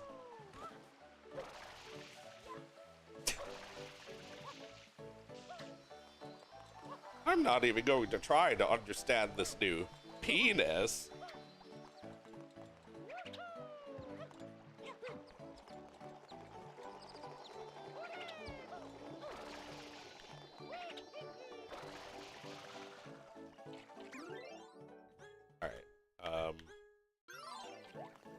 I'm not sure if there's any blue coins left. Oh my god, this game is like such fuckerson. They don't tell you which blue coins you're missing. I need the quality of life upgrades. Yeah, I don't know. I guess it doesn't matter because we have like walkthroughs. You just look it up. We don't use them though. We like nobody has like those paper walkthroughs, and nobody bothers to go on game facts either. They want the game to just tell them how to beat it. Oh no, I'm lost. Where's all the yellow paint? I need it. Blue coins are really nice water effects. You can't have both. Yeah, I guess that's true. I suppose that is so. This game, they knew what their priorities were on this game.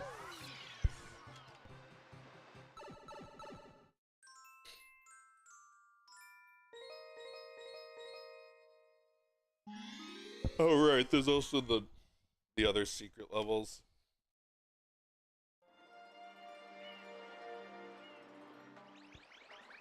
Streaming for 5 hours. Like nothing to do all day. I'm just like lazing it up. Because I plan on going back to work tomorrow. And maybe I'll probably go back to work tonight actually. That's a really typical Sunday thing where like by the end of Sunday I'm already like back into work mode. Oh, I'm going to start streaming in a few minutes. Cool, cool. Yeah, I'll give you a raid, like my 1 viewer on Twitch. I have 3 viewers. Hi, 3 viewers. How you guys doing? I got a new subscriber today, so that was good. Yeah, I'll like heat up my leftovers while listening to your stream.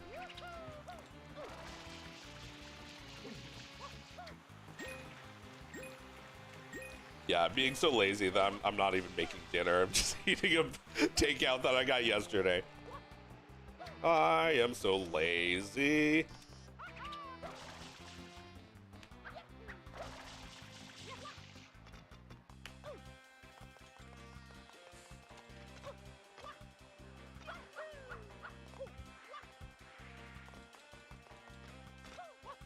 I feel like the robots from the Matrix the Matrix, what is it called? I feel like the robots from the Animatrix being like, you should go indie. I'm like offering doing like a peace offering and having the humans like disgustedly rejecting it. And it's like, okay, I guess we'll kill you then.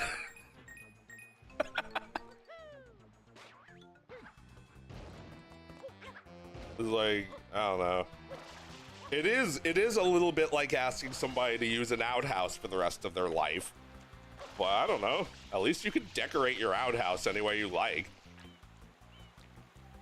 I got some green cracks, so for the first time in ages, I don't feel lazy. Oh, you got, so that's weed, for anyone who doesn't know. It's not crack. It's like, what does it do? It does what it's called, I guess. It gives you like a hyper high instead of a low per high. I don't even know what this shit is. Just like vapor juice. One of my favorite sativa strains. Neat. Yeah, I should really get out to New Jersey and smoke my weed on the beach before the summer's over. Oh wait, that's right. You're not allowed to do that, are you? Ugh. I have to do it in my car and then do it and then go out.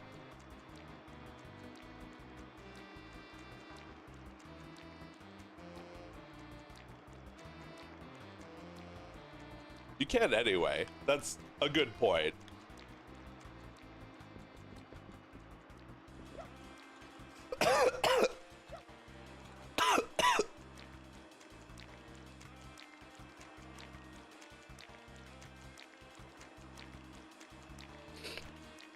Just don't hang out near kids when you do it. Yeah, that sounds reasonable enough. When I was a kid, there was no such fucking laws.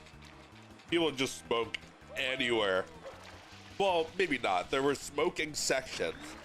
But like, what are you, crazy? You think that smoke's not gonna travel?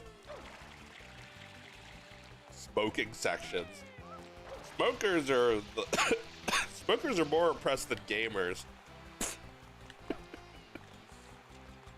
Nah, I mean, I feel like it's a good thing smoke was everywhere. Now those people have to be aware about it. I'm not gonna do anything about them smoking. Maybe about them smoking near me. I say as I choke to death on vape. I try to do it away from people. I know it's kind of disgusting. It's wild to me that people can smoke anywhere, even on planes. Yeah, yeah. It's crazy that they still have no smoking signs on planes. Like, they always do. I always see that and think, no smoking. Like, I guess it still needs to be said, but like, I've always lived at a time where that was. Actually, maybe I haven't. Just, the times I flew on an airplane, which were more recent. Fuck! Can you smoke in McDonald's? I'm sure you could at one point. They put them in planes and they're always on. Yeah. They're always on, as if they never have a time where it's okay. Ah, what a waste of electricity. You could light so many cigarettes with that.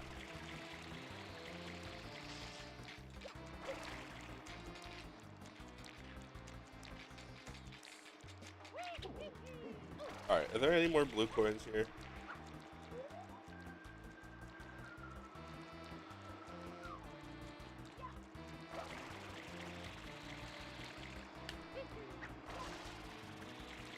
Yeah, so I don't know what the fate of the industry is. It looks grim. I think it is already dead, and they're trying to defibrillate it. Like, I don't know if it's worth it. I don't know if it's worth it because you've seen how horribly greedy your bosses are. You know, if you want to stop working for good, then I mean, they're gonna hire someone else. I feel like these people are thinking about how much they fought for their job because it's so competitive, that they're not gonna lay it down now. But it's like, I don't know. It's a bad bet to bet on some guy whose actions make no sense to you and are out of your control. Why not bet on yourself as little as you are? Like, you know, the dog, the ba-ba-ba, that's, you know, that's based on my mom's dog, but it's also a little bit based on the last dog my mom had, which was also a dachshund. And I'm not sure if Penny does this, but I know Roxy would bark at any dog, any size, doesn't care. Like the littlest dachshund too, is like a red mini dachshund, female, so it's smaller than any other dachshund. It's like, it doesn't matter. It doesn't matter how little you are. That dog who is gone now, that was a tough dog, and that dog's spirit is still here. Don't go and ba-ba-ba. Don't bark at its head off. You know, maybe you could say it's foolish for that dog to mess with a bigger dog, but oh, I respect it. I admire that. It's like, I make fun of the dog a little in my video, saying it's like a really entitled dog. It feels like it owns the whole world. But like, it's still a bit admirable for having such bravery. Stand up to any dog, and of course the big dog was a docile dog, would never hurt her. She was the one to worry about. Although she wasn't a biter, she was a nice dog.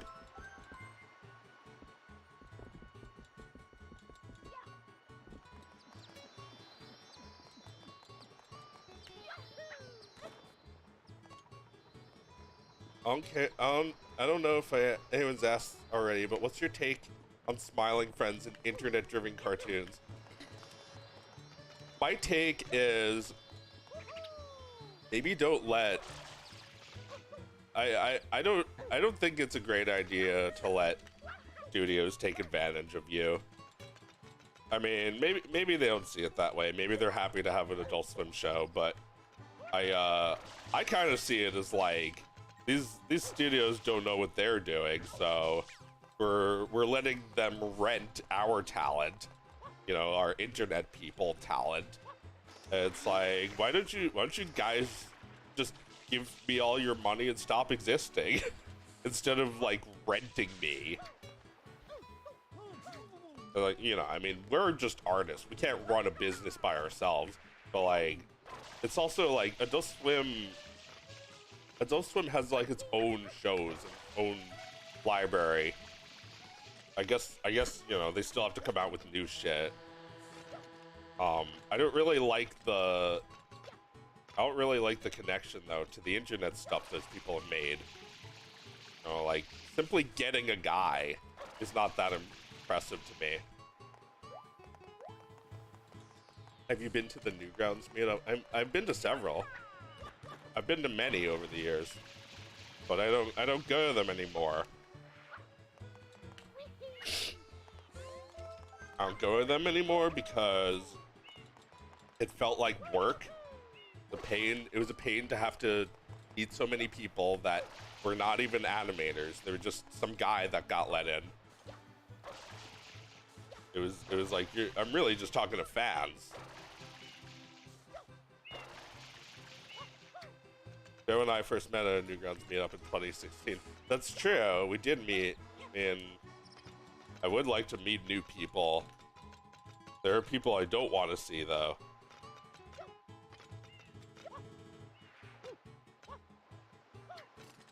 And that's kind of holding me back.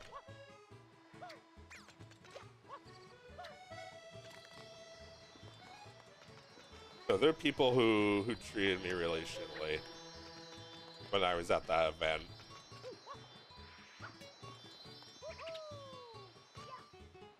And that person's still allowed in their community.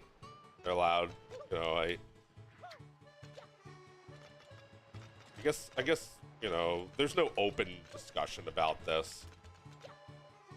It's just like, you know, gotta cancel. Like, I don't want to cancel people.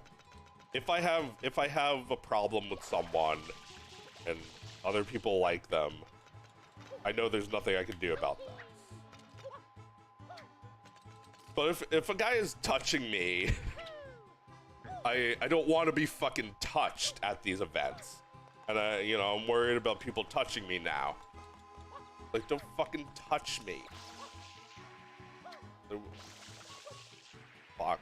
Like, we're not college roommates. We're not in a fraternity.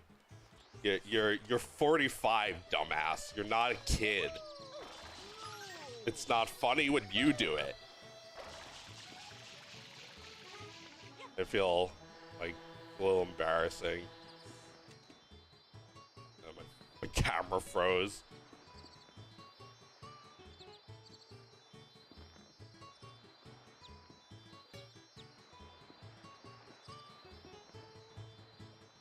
But yeah, like, that turned me off in Newgrounds events. You know, I don't have to cancel anybody, but you want to when you see that there's no recognition of what they did to you. So it becomes like, you know, it becomes it gets, the internet gets wind of it, and it immediately becomes a what do you call it? A divisive issue. Like, you're with it or you're against it.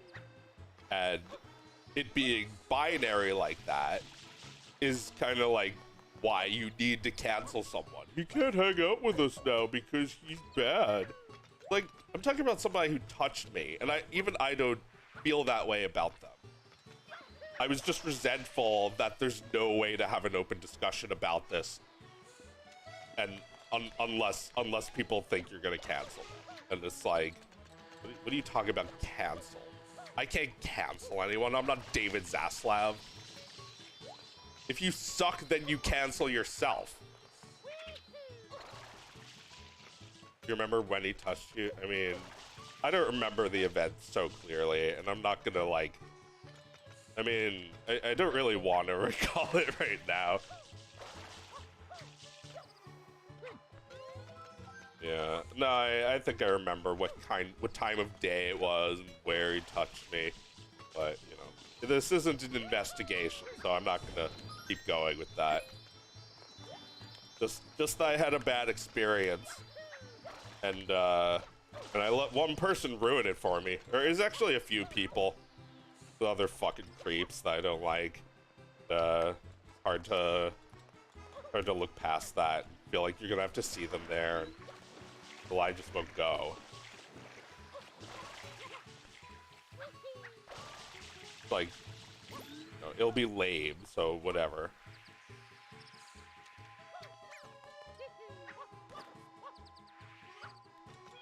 Sorry that happened. Well, yeah, and then when I went public about that, people treated me like shit. They still bring it up that I lied and it wasn't true, and they have zero evidence to back it up that it wasn't true. Like, I just have my word, and they just have bullshit. Shit that I made up is just as good as truth. I'm a fucking retard. There's one guy. It's just one fucking guy.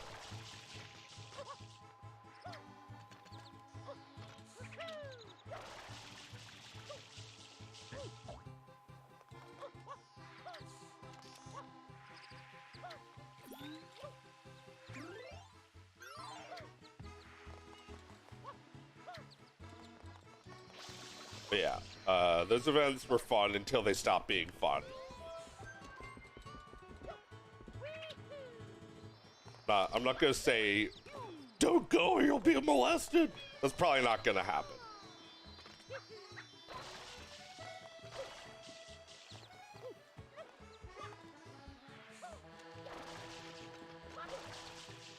Yeah, and Newgrounds, I don't think they like me, because I told them to shut up.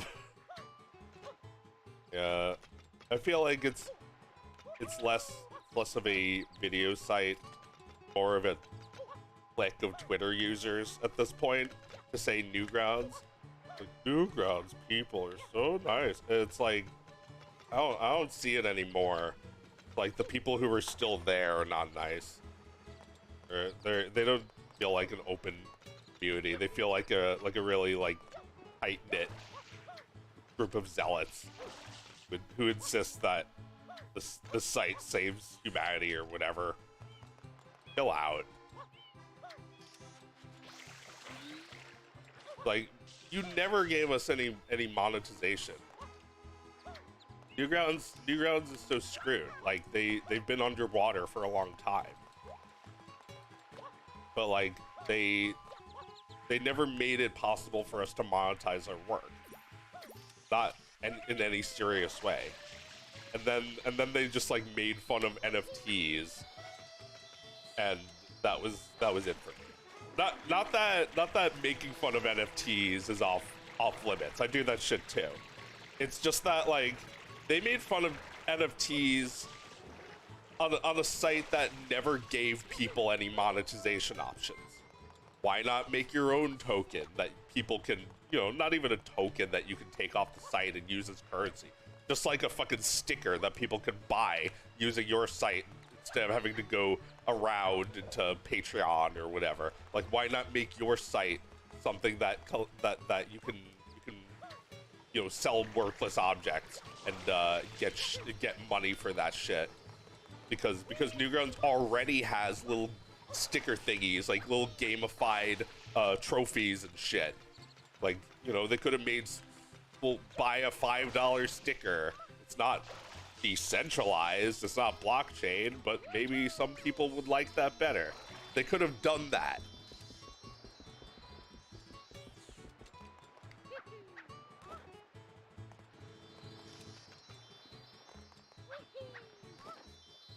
And instead they're just making fun of that. Like, it's so funny.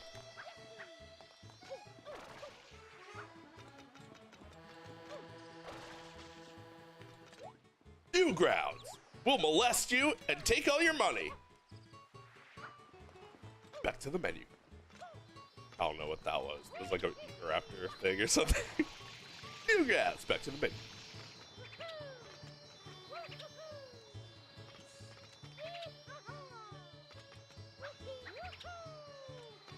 Bag Hutch is especially made for bags. It holds up to 12 bags.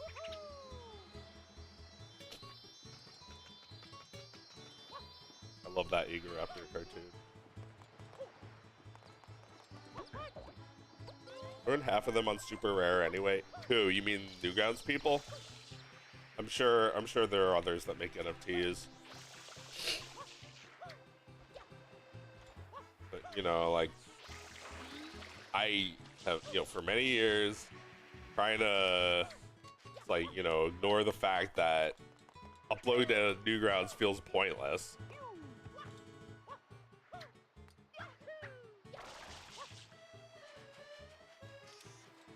We miss old Eager Raptor and old AVGN. Well, here's the problem. They ran out of things to be mad about. Now they're too happy. They need video games to piss them off again. Video games, like, they have mined their childhoods of all the frustrating games. So there's nothing left. They have to play new games, and new games are too easy. They're not as frustrating.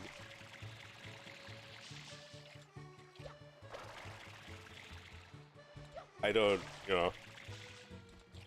Oh my god. Guys, here's an observation I just noticed.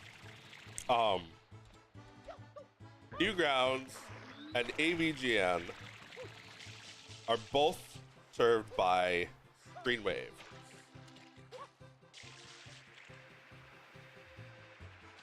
I think they're getting ripped off.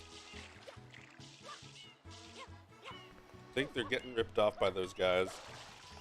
Look at what they're saying about them. Just fucking look. Screenwave. They say Screenwave. I hope that's what it was called. I hope I'm not talking about some other shit. Like, they're getting screwed. Those guys are plagiarists. They're collecting money from artists. They're just the fucking the mafia or some shit.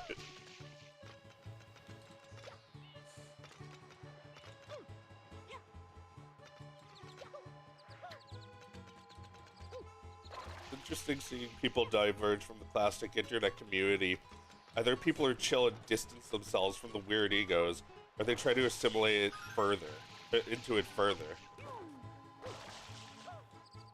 Yeah.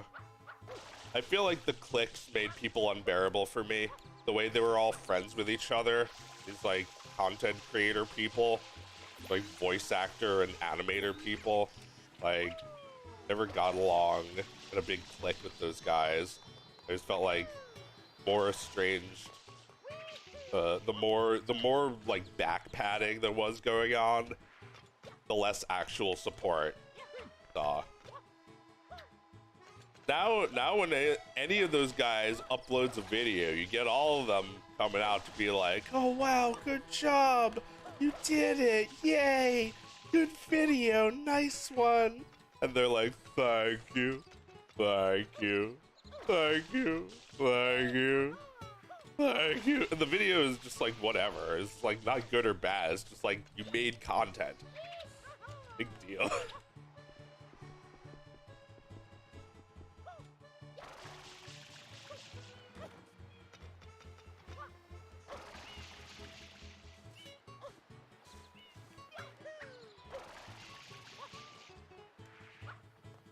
Okay, signs left in here.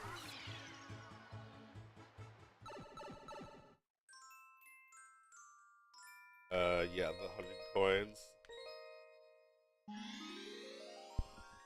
Bit of an inevitability in creative communities. Ego is part and parcel of being an artist, but the way it manifests is highly varied. Sometimes people just turn into assholes. I mean, I'm an asshole sometimes. But then I'm nice now. See, I'm nice now. I mean, I'm probably actually schizophrenic and deserve more sympathy. I deserve more sympathy. People were not very nice to me. Everyone is so mean to me. Not actually. Oh no, where are my coins? That one doesn't count. Oh no!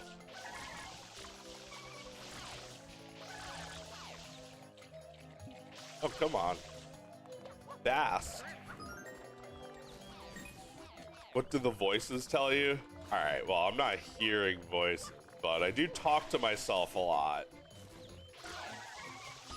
Do I hear voices? Maybe I do. Like, do you have to literally hear them to hear voices?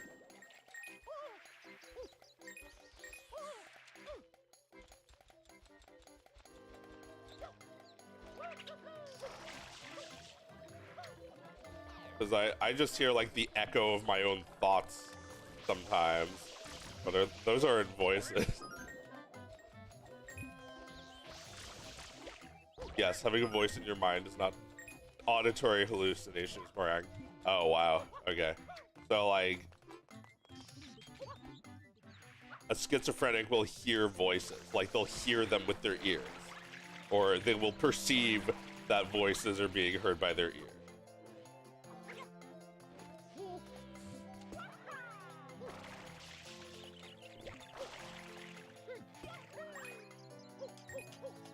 Yes, okay, yeah. Yeah, that sounds right. Quite scary and very real.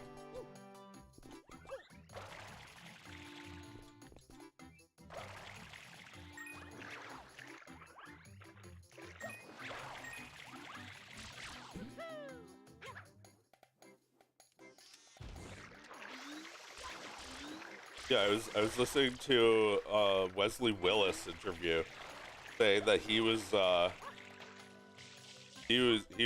schizophrenic and he would like hear voices on the bus and like scream at them on the bus, and like everyone's like afraid of him because he's like screaming at the bus. Like, and that's actually sounds pretty common.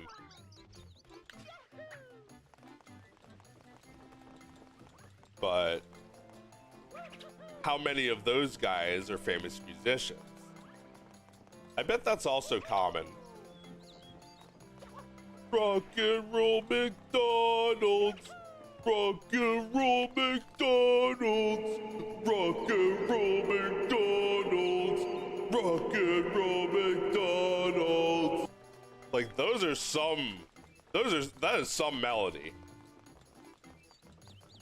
He has a way with it. He has a sense of it. He's got instincts. McDonald's will make you fat.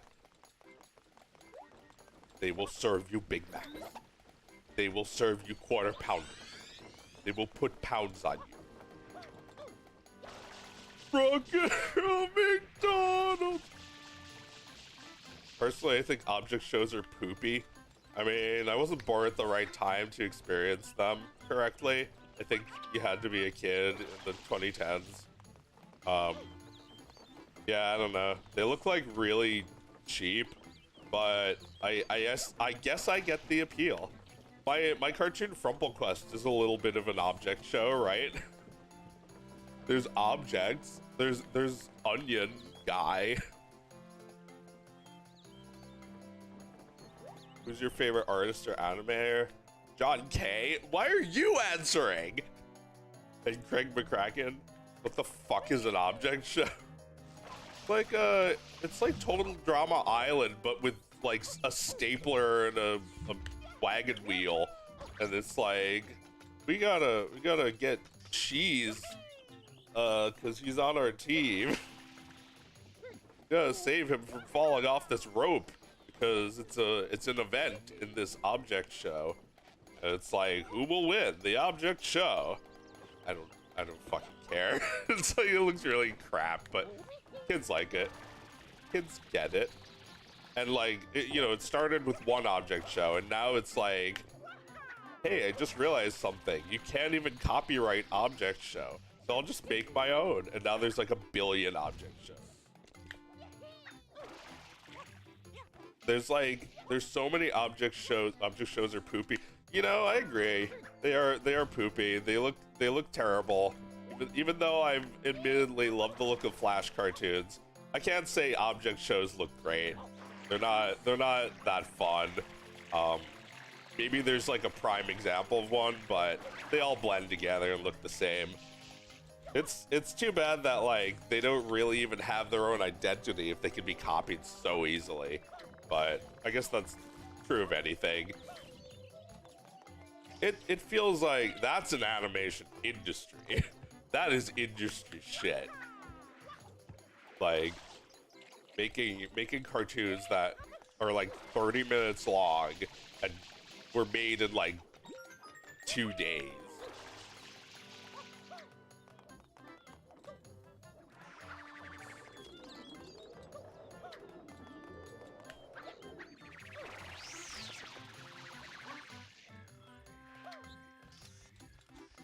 Object shows are just content. It's like, like comparing animations to content. Like content is low rent shit. Animations are high quality. At least I want them to be. At least I think mine are. Why is your webcam operating seconds per frame? Oh, did it freeze again? I don't know if there's enough coins. Because I keep minimizing it. Oh wait, maybe not. Did I take a photo, did I?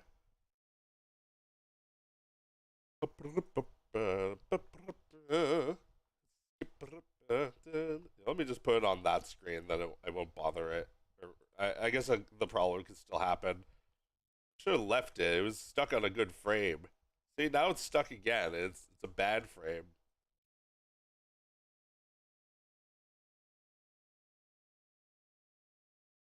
Am I understanding that these are all from different shows? I mean, there's multiple object shows, but I believe they're all the same idea with the same character looking things.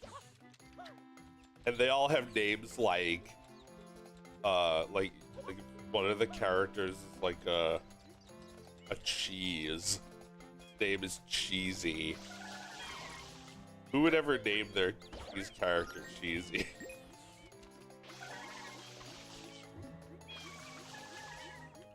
Nah, but seriously, folks. Wait, I don't have a laugh. I only have applause.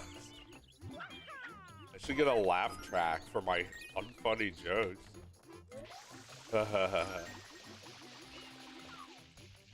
Oh.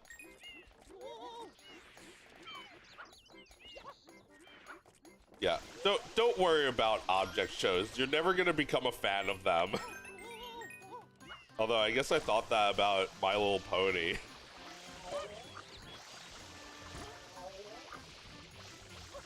They remind me of My Little Pony a little, just because it's like a cheaply produced Flash show that's like pretty popular.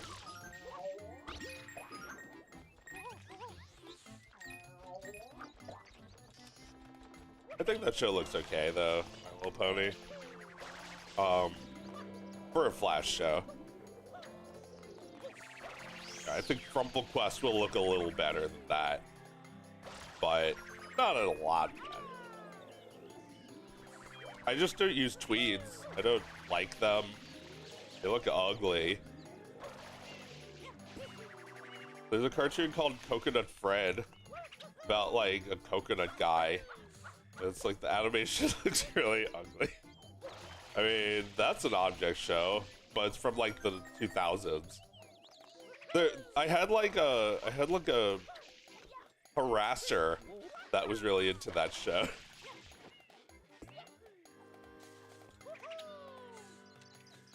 Yeah, like, you know, getting harassed wasn't fun, but I think it's important information to know that someone out there is sexually attracted to Frumple Quest.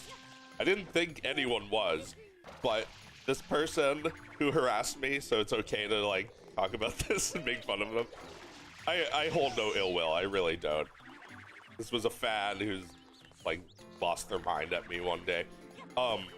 No, I think it's fascinating that like they specifically are attracted to like Frumple Quest like characters, like Coconut Head Fred, like characters who don't even have a body.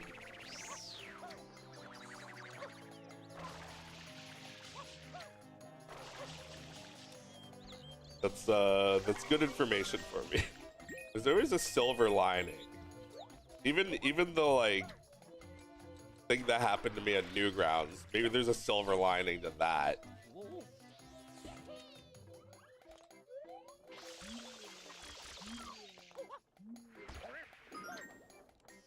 Well, I don't know.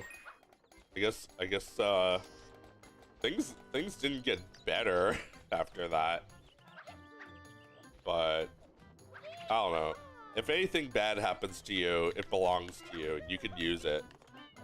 Oh yeah. Something funny came out of it.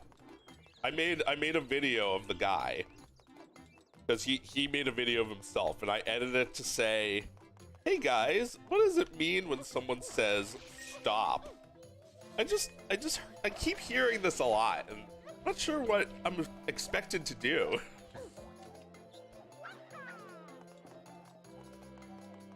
There was a silver lining. There's always a silver lining. It's like there's always something you can use. Anything bad that happens, I think maybe maturity is not trying to pretend they didn't happen, or trying to say that like this was too horrible to happen.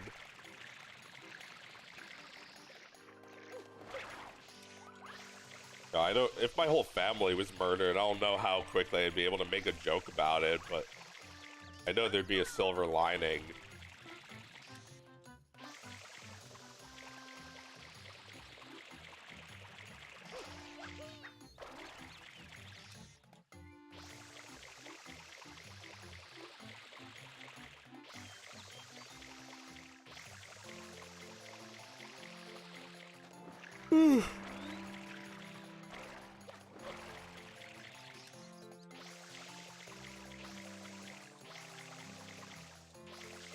The fact that you survived. Yeah, I guess that is pretty funny. The fact that only I survived. Once there was a guy, and his whole family died. I don't know why he's wild to fly. Oh, hey, buddy. I think I might get this last shine, then go eat my leftovers. Have a lazy rest of my day. Oh my god. Thank you for listening to me whine all day about the animation industry. It's like, you know, mixed feelings. People that I kind of don't like. People I don't. People I'm angry with. You know, people I would like to see treated better. You know, I've talked before about how Nick Cross, who worked on Over the Garden Wall and plenty of other shit I like, was fucked over by Netflix. They were gonna make Bone. They were gonna animate the graphic novel Bone, and you know, so I'm so sick of hearing this shit that would have been so good. They just let them do it, like. You know, I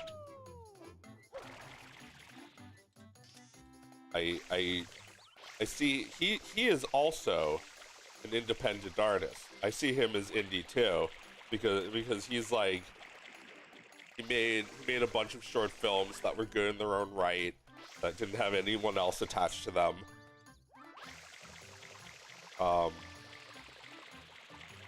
It's just like he's also been working in the industry. Here and there, like he worked on the second SpongeBob movie in like 2015. Whenever we made our parody of it.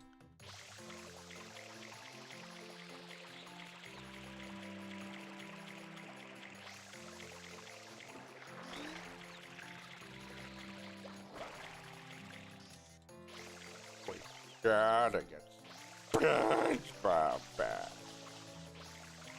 Getting comments on that shit now, people saying that traumatized them as children. Like, whoops. Uh-oh.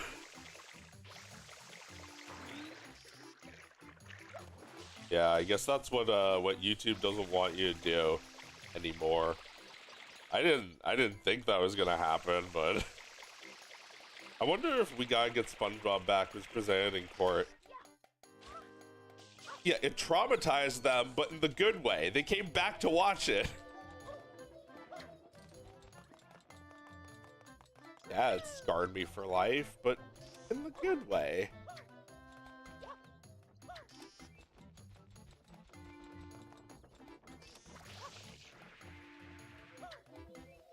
What are your leftovers? It's just chicken and broccoli. I loved it as a kid, Joe. Don't worry about it. That's just something people say. Yeah, I guess that is just something people say.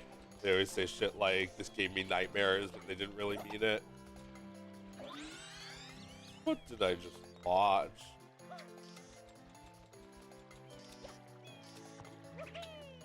Well, yeah, it shouldn't... No matter what people comment, it shouldn't change what I make. Oh wait, there is one case where I did, and I still hold by that decision. Somebody said that my Piga de Griffum video could possibly, like, trigger people with epilepsy. It has, like, a really flashing lights part at the beginning. And it's like, I'd rather just delete this video than put a warning on it. It's too stupid to keep up. It sucks. So I just deleted it. For years, people are like, what happened to Piga de Griffum? Did he go woke? Did he get rid of Apu? He was my favorite character. I mean, the cartoon's so stupid. I guess there's other cartoons I made that are really shitty, like riding a donkey. But like that one will like possibly hurt people, I guess. I don't want to like fix it. It doesn't matter enough to me. And yeah, I could also just be based, I guess, and just like unhide it and not even tell people epilepsy warning. And when people say I had seizures, I'll be like, oh, that's just a thing people say. Oh man, if I could only find 10 more coins. Don't know if I can. See if I climb up here.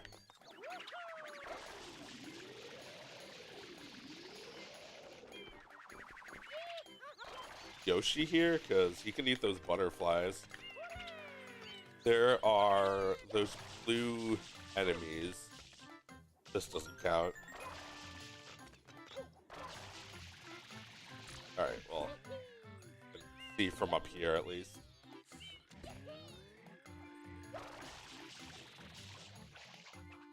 What did I just watch? You know, everybody on the internet is just illiterate. Or there's nothing fun going on in their language, so they go onto the English speaking side of the internet and use like translate tools.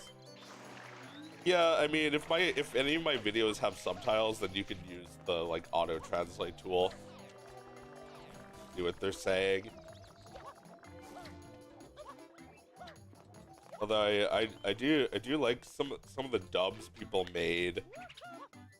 I wonder if anyone has found your music, Chris, that you uploaded separately, the Literally Hitler music, because they could use that to make a dub. You know what? Maybe I should upload it without voices and you know, have the script still there.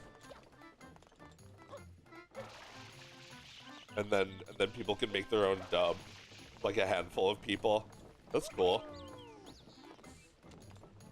Yeah. I mean, I could make the version of it that just has the sounds and the. Is this the big dog guy? Yes, I'm Joe, the CEO of Big Dogs. Make shirts for dads that make you cringe.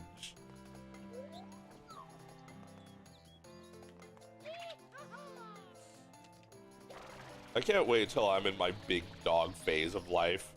Not there yet. That'll be later on when I'm a father. It's like I gotta have some corny shirts. My kids think I'm an ATM.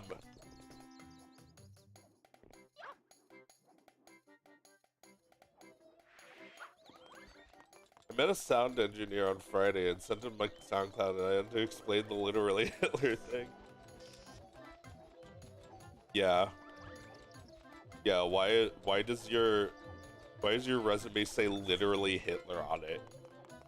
No reason. Probably a typo.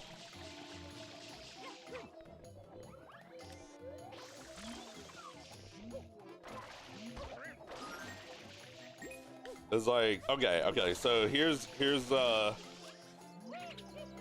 how to be an indie artist for everybody in the industry who's currently striking. How to be an indie artist. First, do not bother learning how to draw. It's not necessary. Second, become a voice actor. You have to do all your voices by yourself. There's no other way. Don't look for celebrity voices. They're idiots. They don't know anything. They won't help Your Boxtown is not gonna. You're not gonna get celebrities. You're not gonna get people watching it because you got celebrities in it.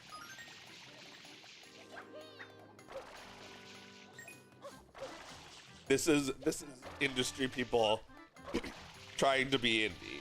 It's like they don't know what they're doing. you gotta do the fucking voices yourself.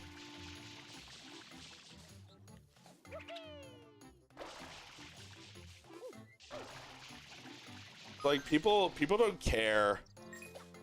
People don't care about the like. People don't care about who voices Mario. They care about Mario. They're like, I love the Super Mario guy. He's so funny. They're not like, Charles Martinet did such a good job on this. Because that's, you know, that's maybe, yeah, I'm sure we all do that, but that's like 1% of the time. Most of the time, people are just like, so funny. He's the funny Italian guy. I wonder who voices him. Like they never, for the rest of their life, never know. But like, if you do a voice in a cartoon people saw, then they'll hear it again later, and it'll have been special to them. I'm sure everybody has voices that they do. We're not encouraged to do that enough. Do storyboard artists even get to pitch their shit like they used to? Feel like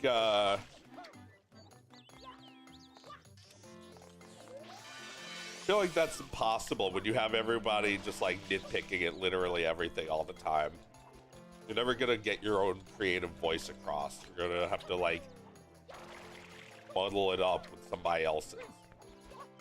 Hearing a good voice actor is so genuinely impressive, whereas hearing a celebrity do it is like clapping for a toddler who puts on daddy's shoes. That was very good. Wow. I mean, I'm being a little bit pandering. I'm a little bit, what's the word? Fuck. Lost my whole train of thought because I couldn't think of the word. Patronizing, that's it. I'm being a little patronizing, but I'm genuinely impressed that a toddler was able to put on daddy's shoes. You know, like condescending? No, patronizing. Yeah. It's like, yeah, like if you're, you know, I've done that. My nephew, if he gets a ball in mini golf, he'll be like, you know, maybe you'll be like, yeah, good job. You don't really mean it, but other times you'll be like a little impressed. Hey, not bad. But it's only good for a child. It's only good if a child is doing this. Oh no! 4 coins out there somewhere.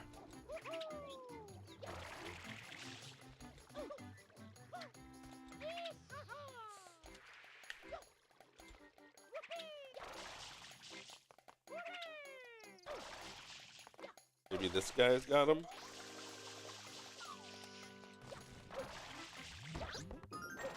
No! Why? Alright, well I got them, but still need more. Well, that's fine. I get to yap for longer. Go indie, bro. Go indie. Go indie, bro. Go indie. Dun dun dun dun dun dun. Just go indie. Just go end. Just go indie. Just go end. Dun dun dun dun dun dun dun. Go indie. Go end. Go indie. Go end. Yeah, be problematic about it too, because I'm so sick of you fucking acid washed. Like everything is like fucking sterilized. That's the word. Stop with the sterilized, boring shit. You can do better than that. Like, stop letting fucker McPedophile tell you what to do. I'd rather be homeless than in that fucking industry.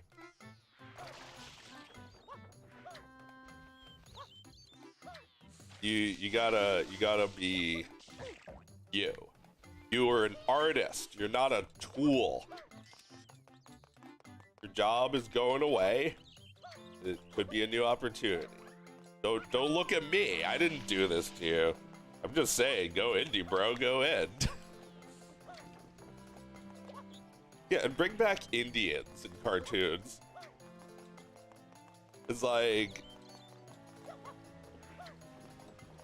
you'll have these types being like, well, we can't show Indians because we did a genocide and we feel bad. It's like, well, yeah, but they're not gone either. You can still have them in cartoons. You know, they're not gone from history either. You can still have them in historical shit. Go indie. It's your birthday. Yeah, go indie, like Indiana Jones. It's like those people have run out of that power. You can make fun of Native Americans, and what are they gonna do? They're not gonna blacklist you from the industry because that's what Kyle did. You're as bad as Kyle if you call me racist, which I am. Well, no, that's not what I was gonna say at all. I was gonna say they don't have that power anymore because they don't have their jobs. They don't have their jobs that screwed them the fuck over. Now they're asking each other what happened.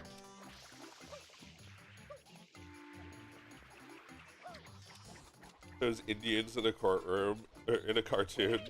Everyone, you beta racism. Uh-oh, we done a racism. I apologize. Yeah, I mean, Rumple Quest should have some natives in it. It should be a little problematic, a little lay problematique. That was so lay problematic of you. I mean, you know, I'm also going to portray him as like the evil one. So I don't think that's like, I don't think that's even unwoke of me. I thought it was very woke of me. You're supposed to vote for me.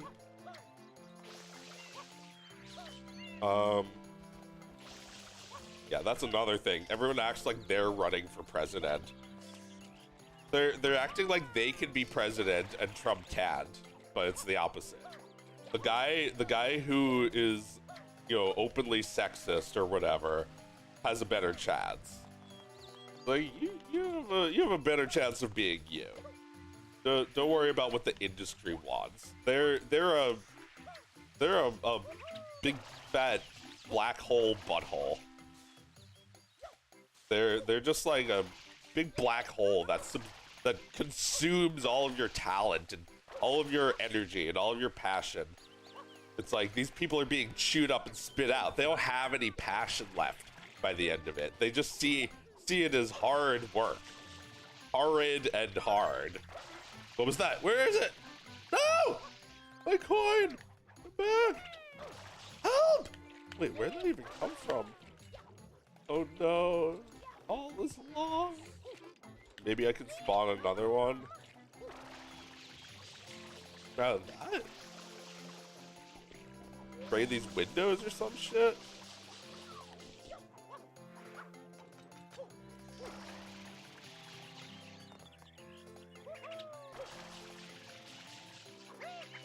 Damn you. Bast from the past.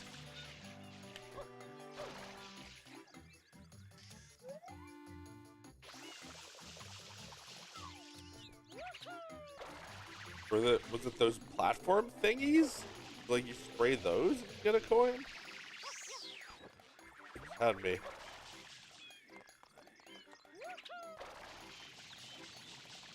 Nah, it was this.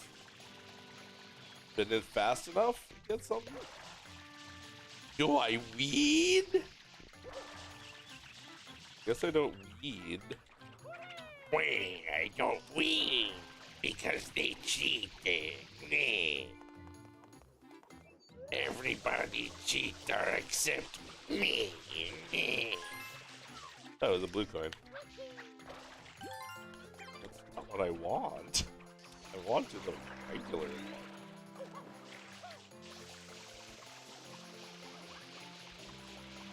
Oh, this is a tough one. No coins anywhere. There's gotta be at least 2 left. Or else I can't finish this mission.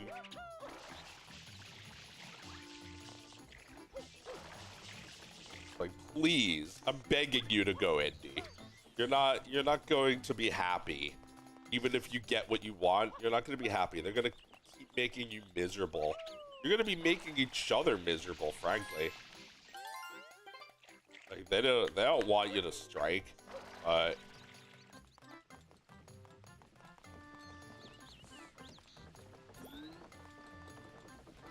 they're gonna let them strike. Make video Hitler 2, and I'm gonna donate $50.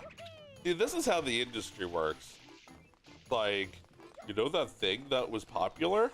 What if you made more of it? I'll give you not enough money for it. It's like, thanks, but I'll just make whatever the fuck I want. No offense. I appreciate the offer, but give me $50 now, and then I won't make the video.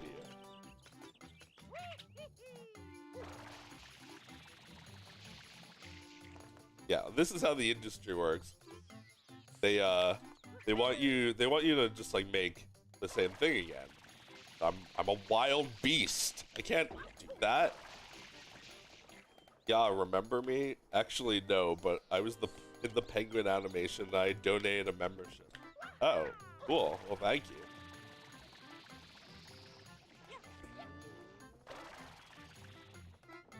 Penguin animation.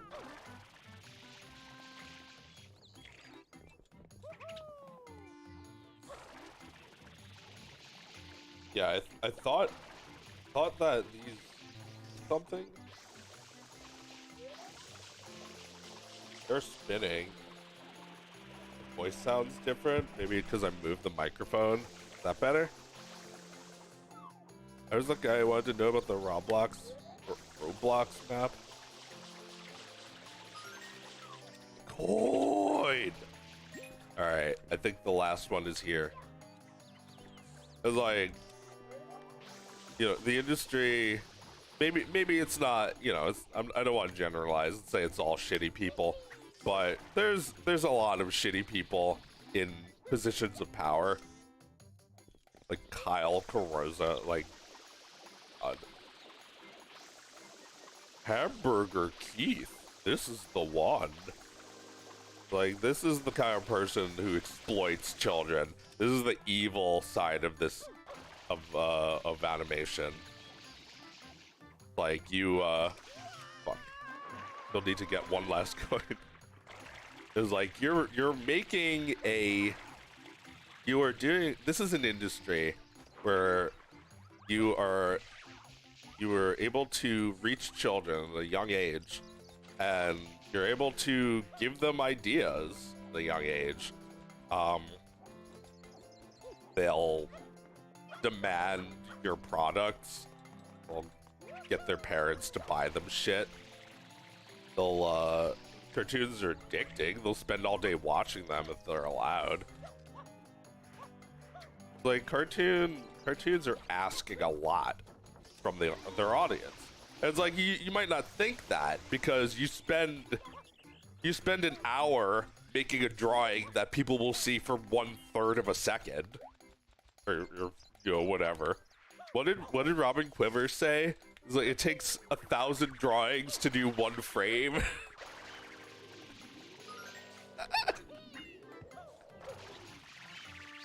Oh no, my coin! Oh no, my coin! Oh, hooray!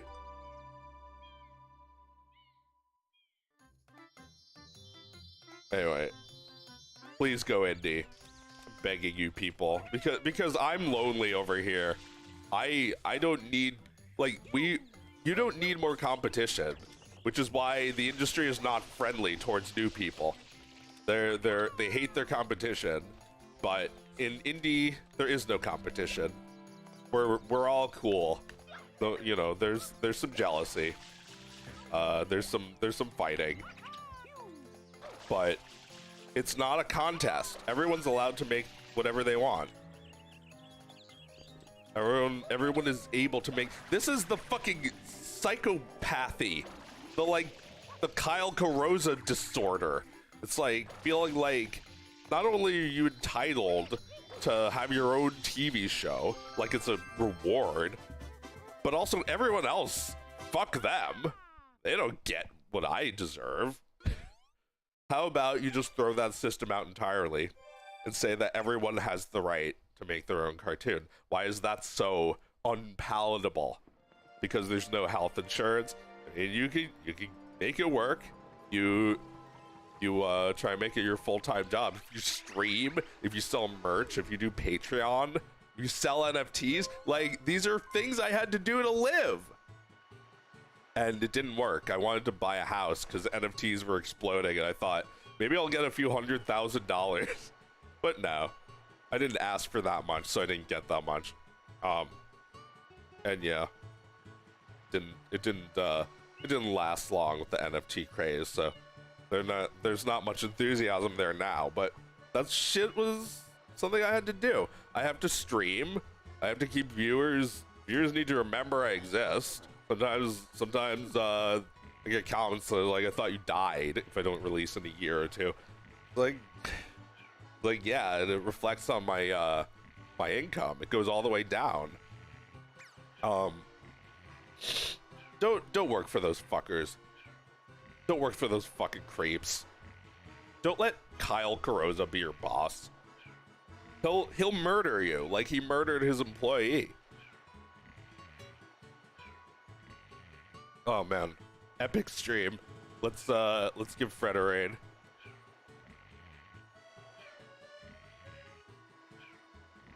Yeah, enjoy the Fox in Space show at twitch.tv/afoxinspace-show.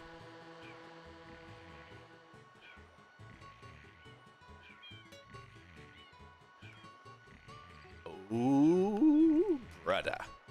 And that's the ball game. Oh, yeah. You know what it feels like? Last thing. It feels like I'm like Bugs Bunny versus the Gas House Gorillas. That's what it's like being indie. Oh, thank you very much, Cabandaman, for a last-second $20 pledge or super chat or whatever. Thanks, man. Yeah, I'm like Bugs Bunny. I'm like Bugs Bunny trying to that's what it's like being indie. But don't worry, you'll win. Anyway, see you later.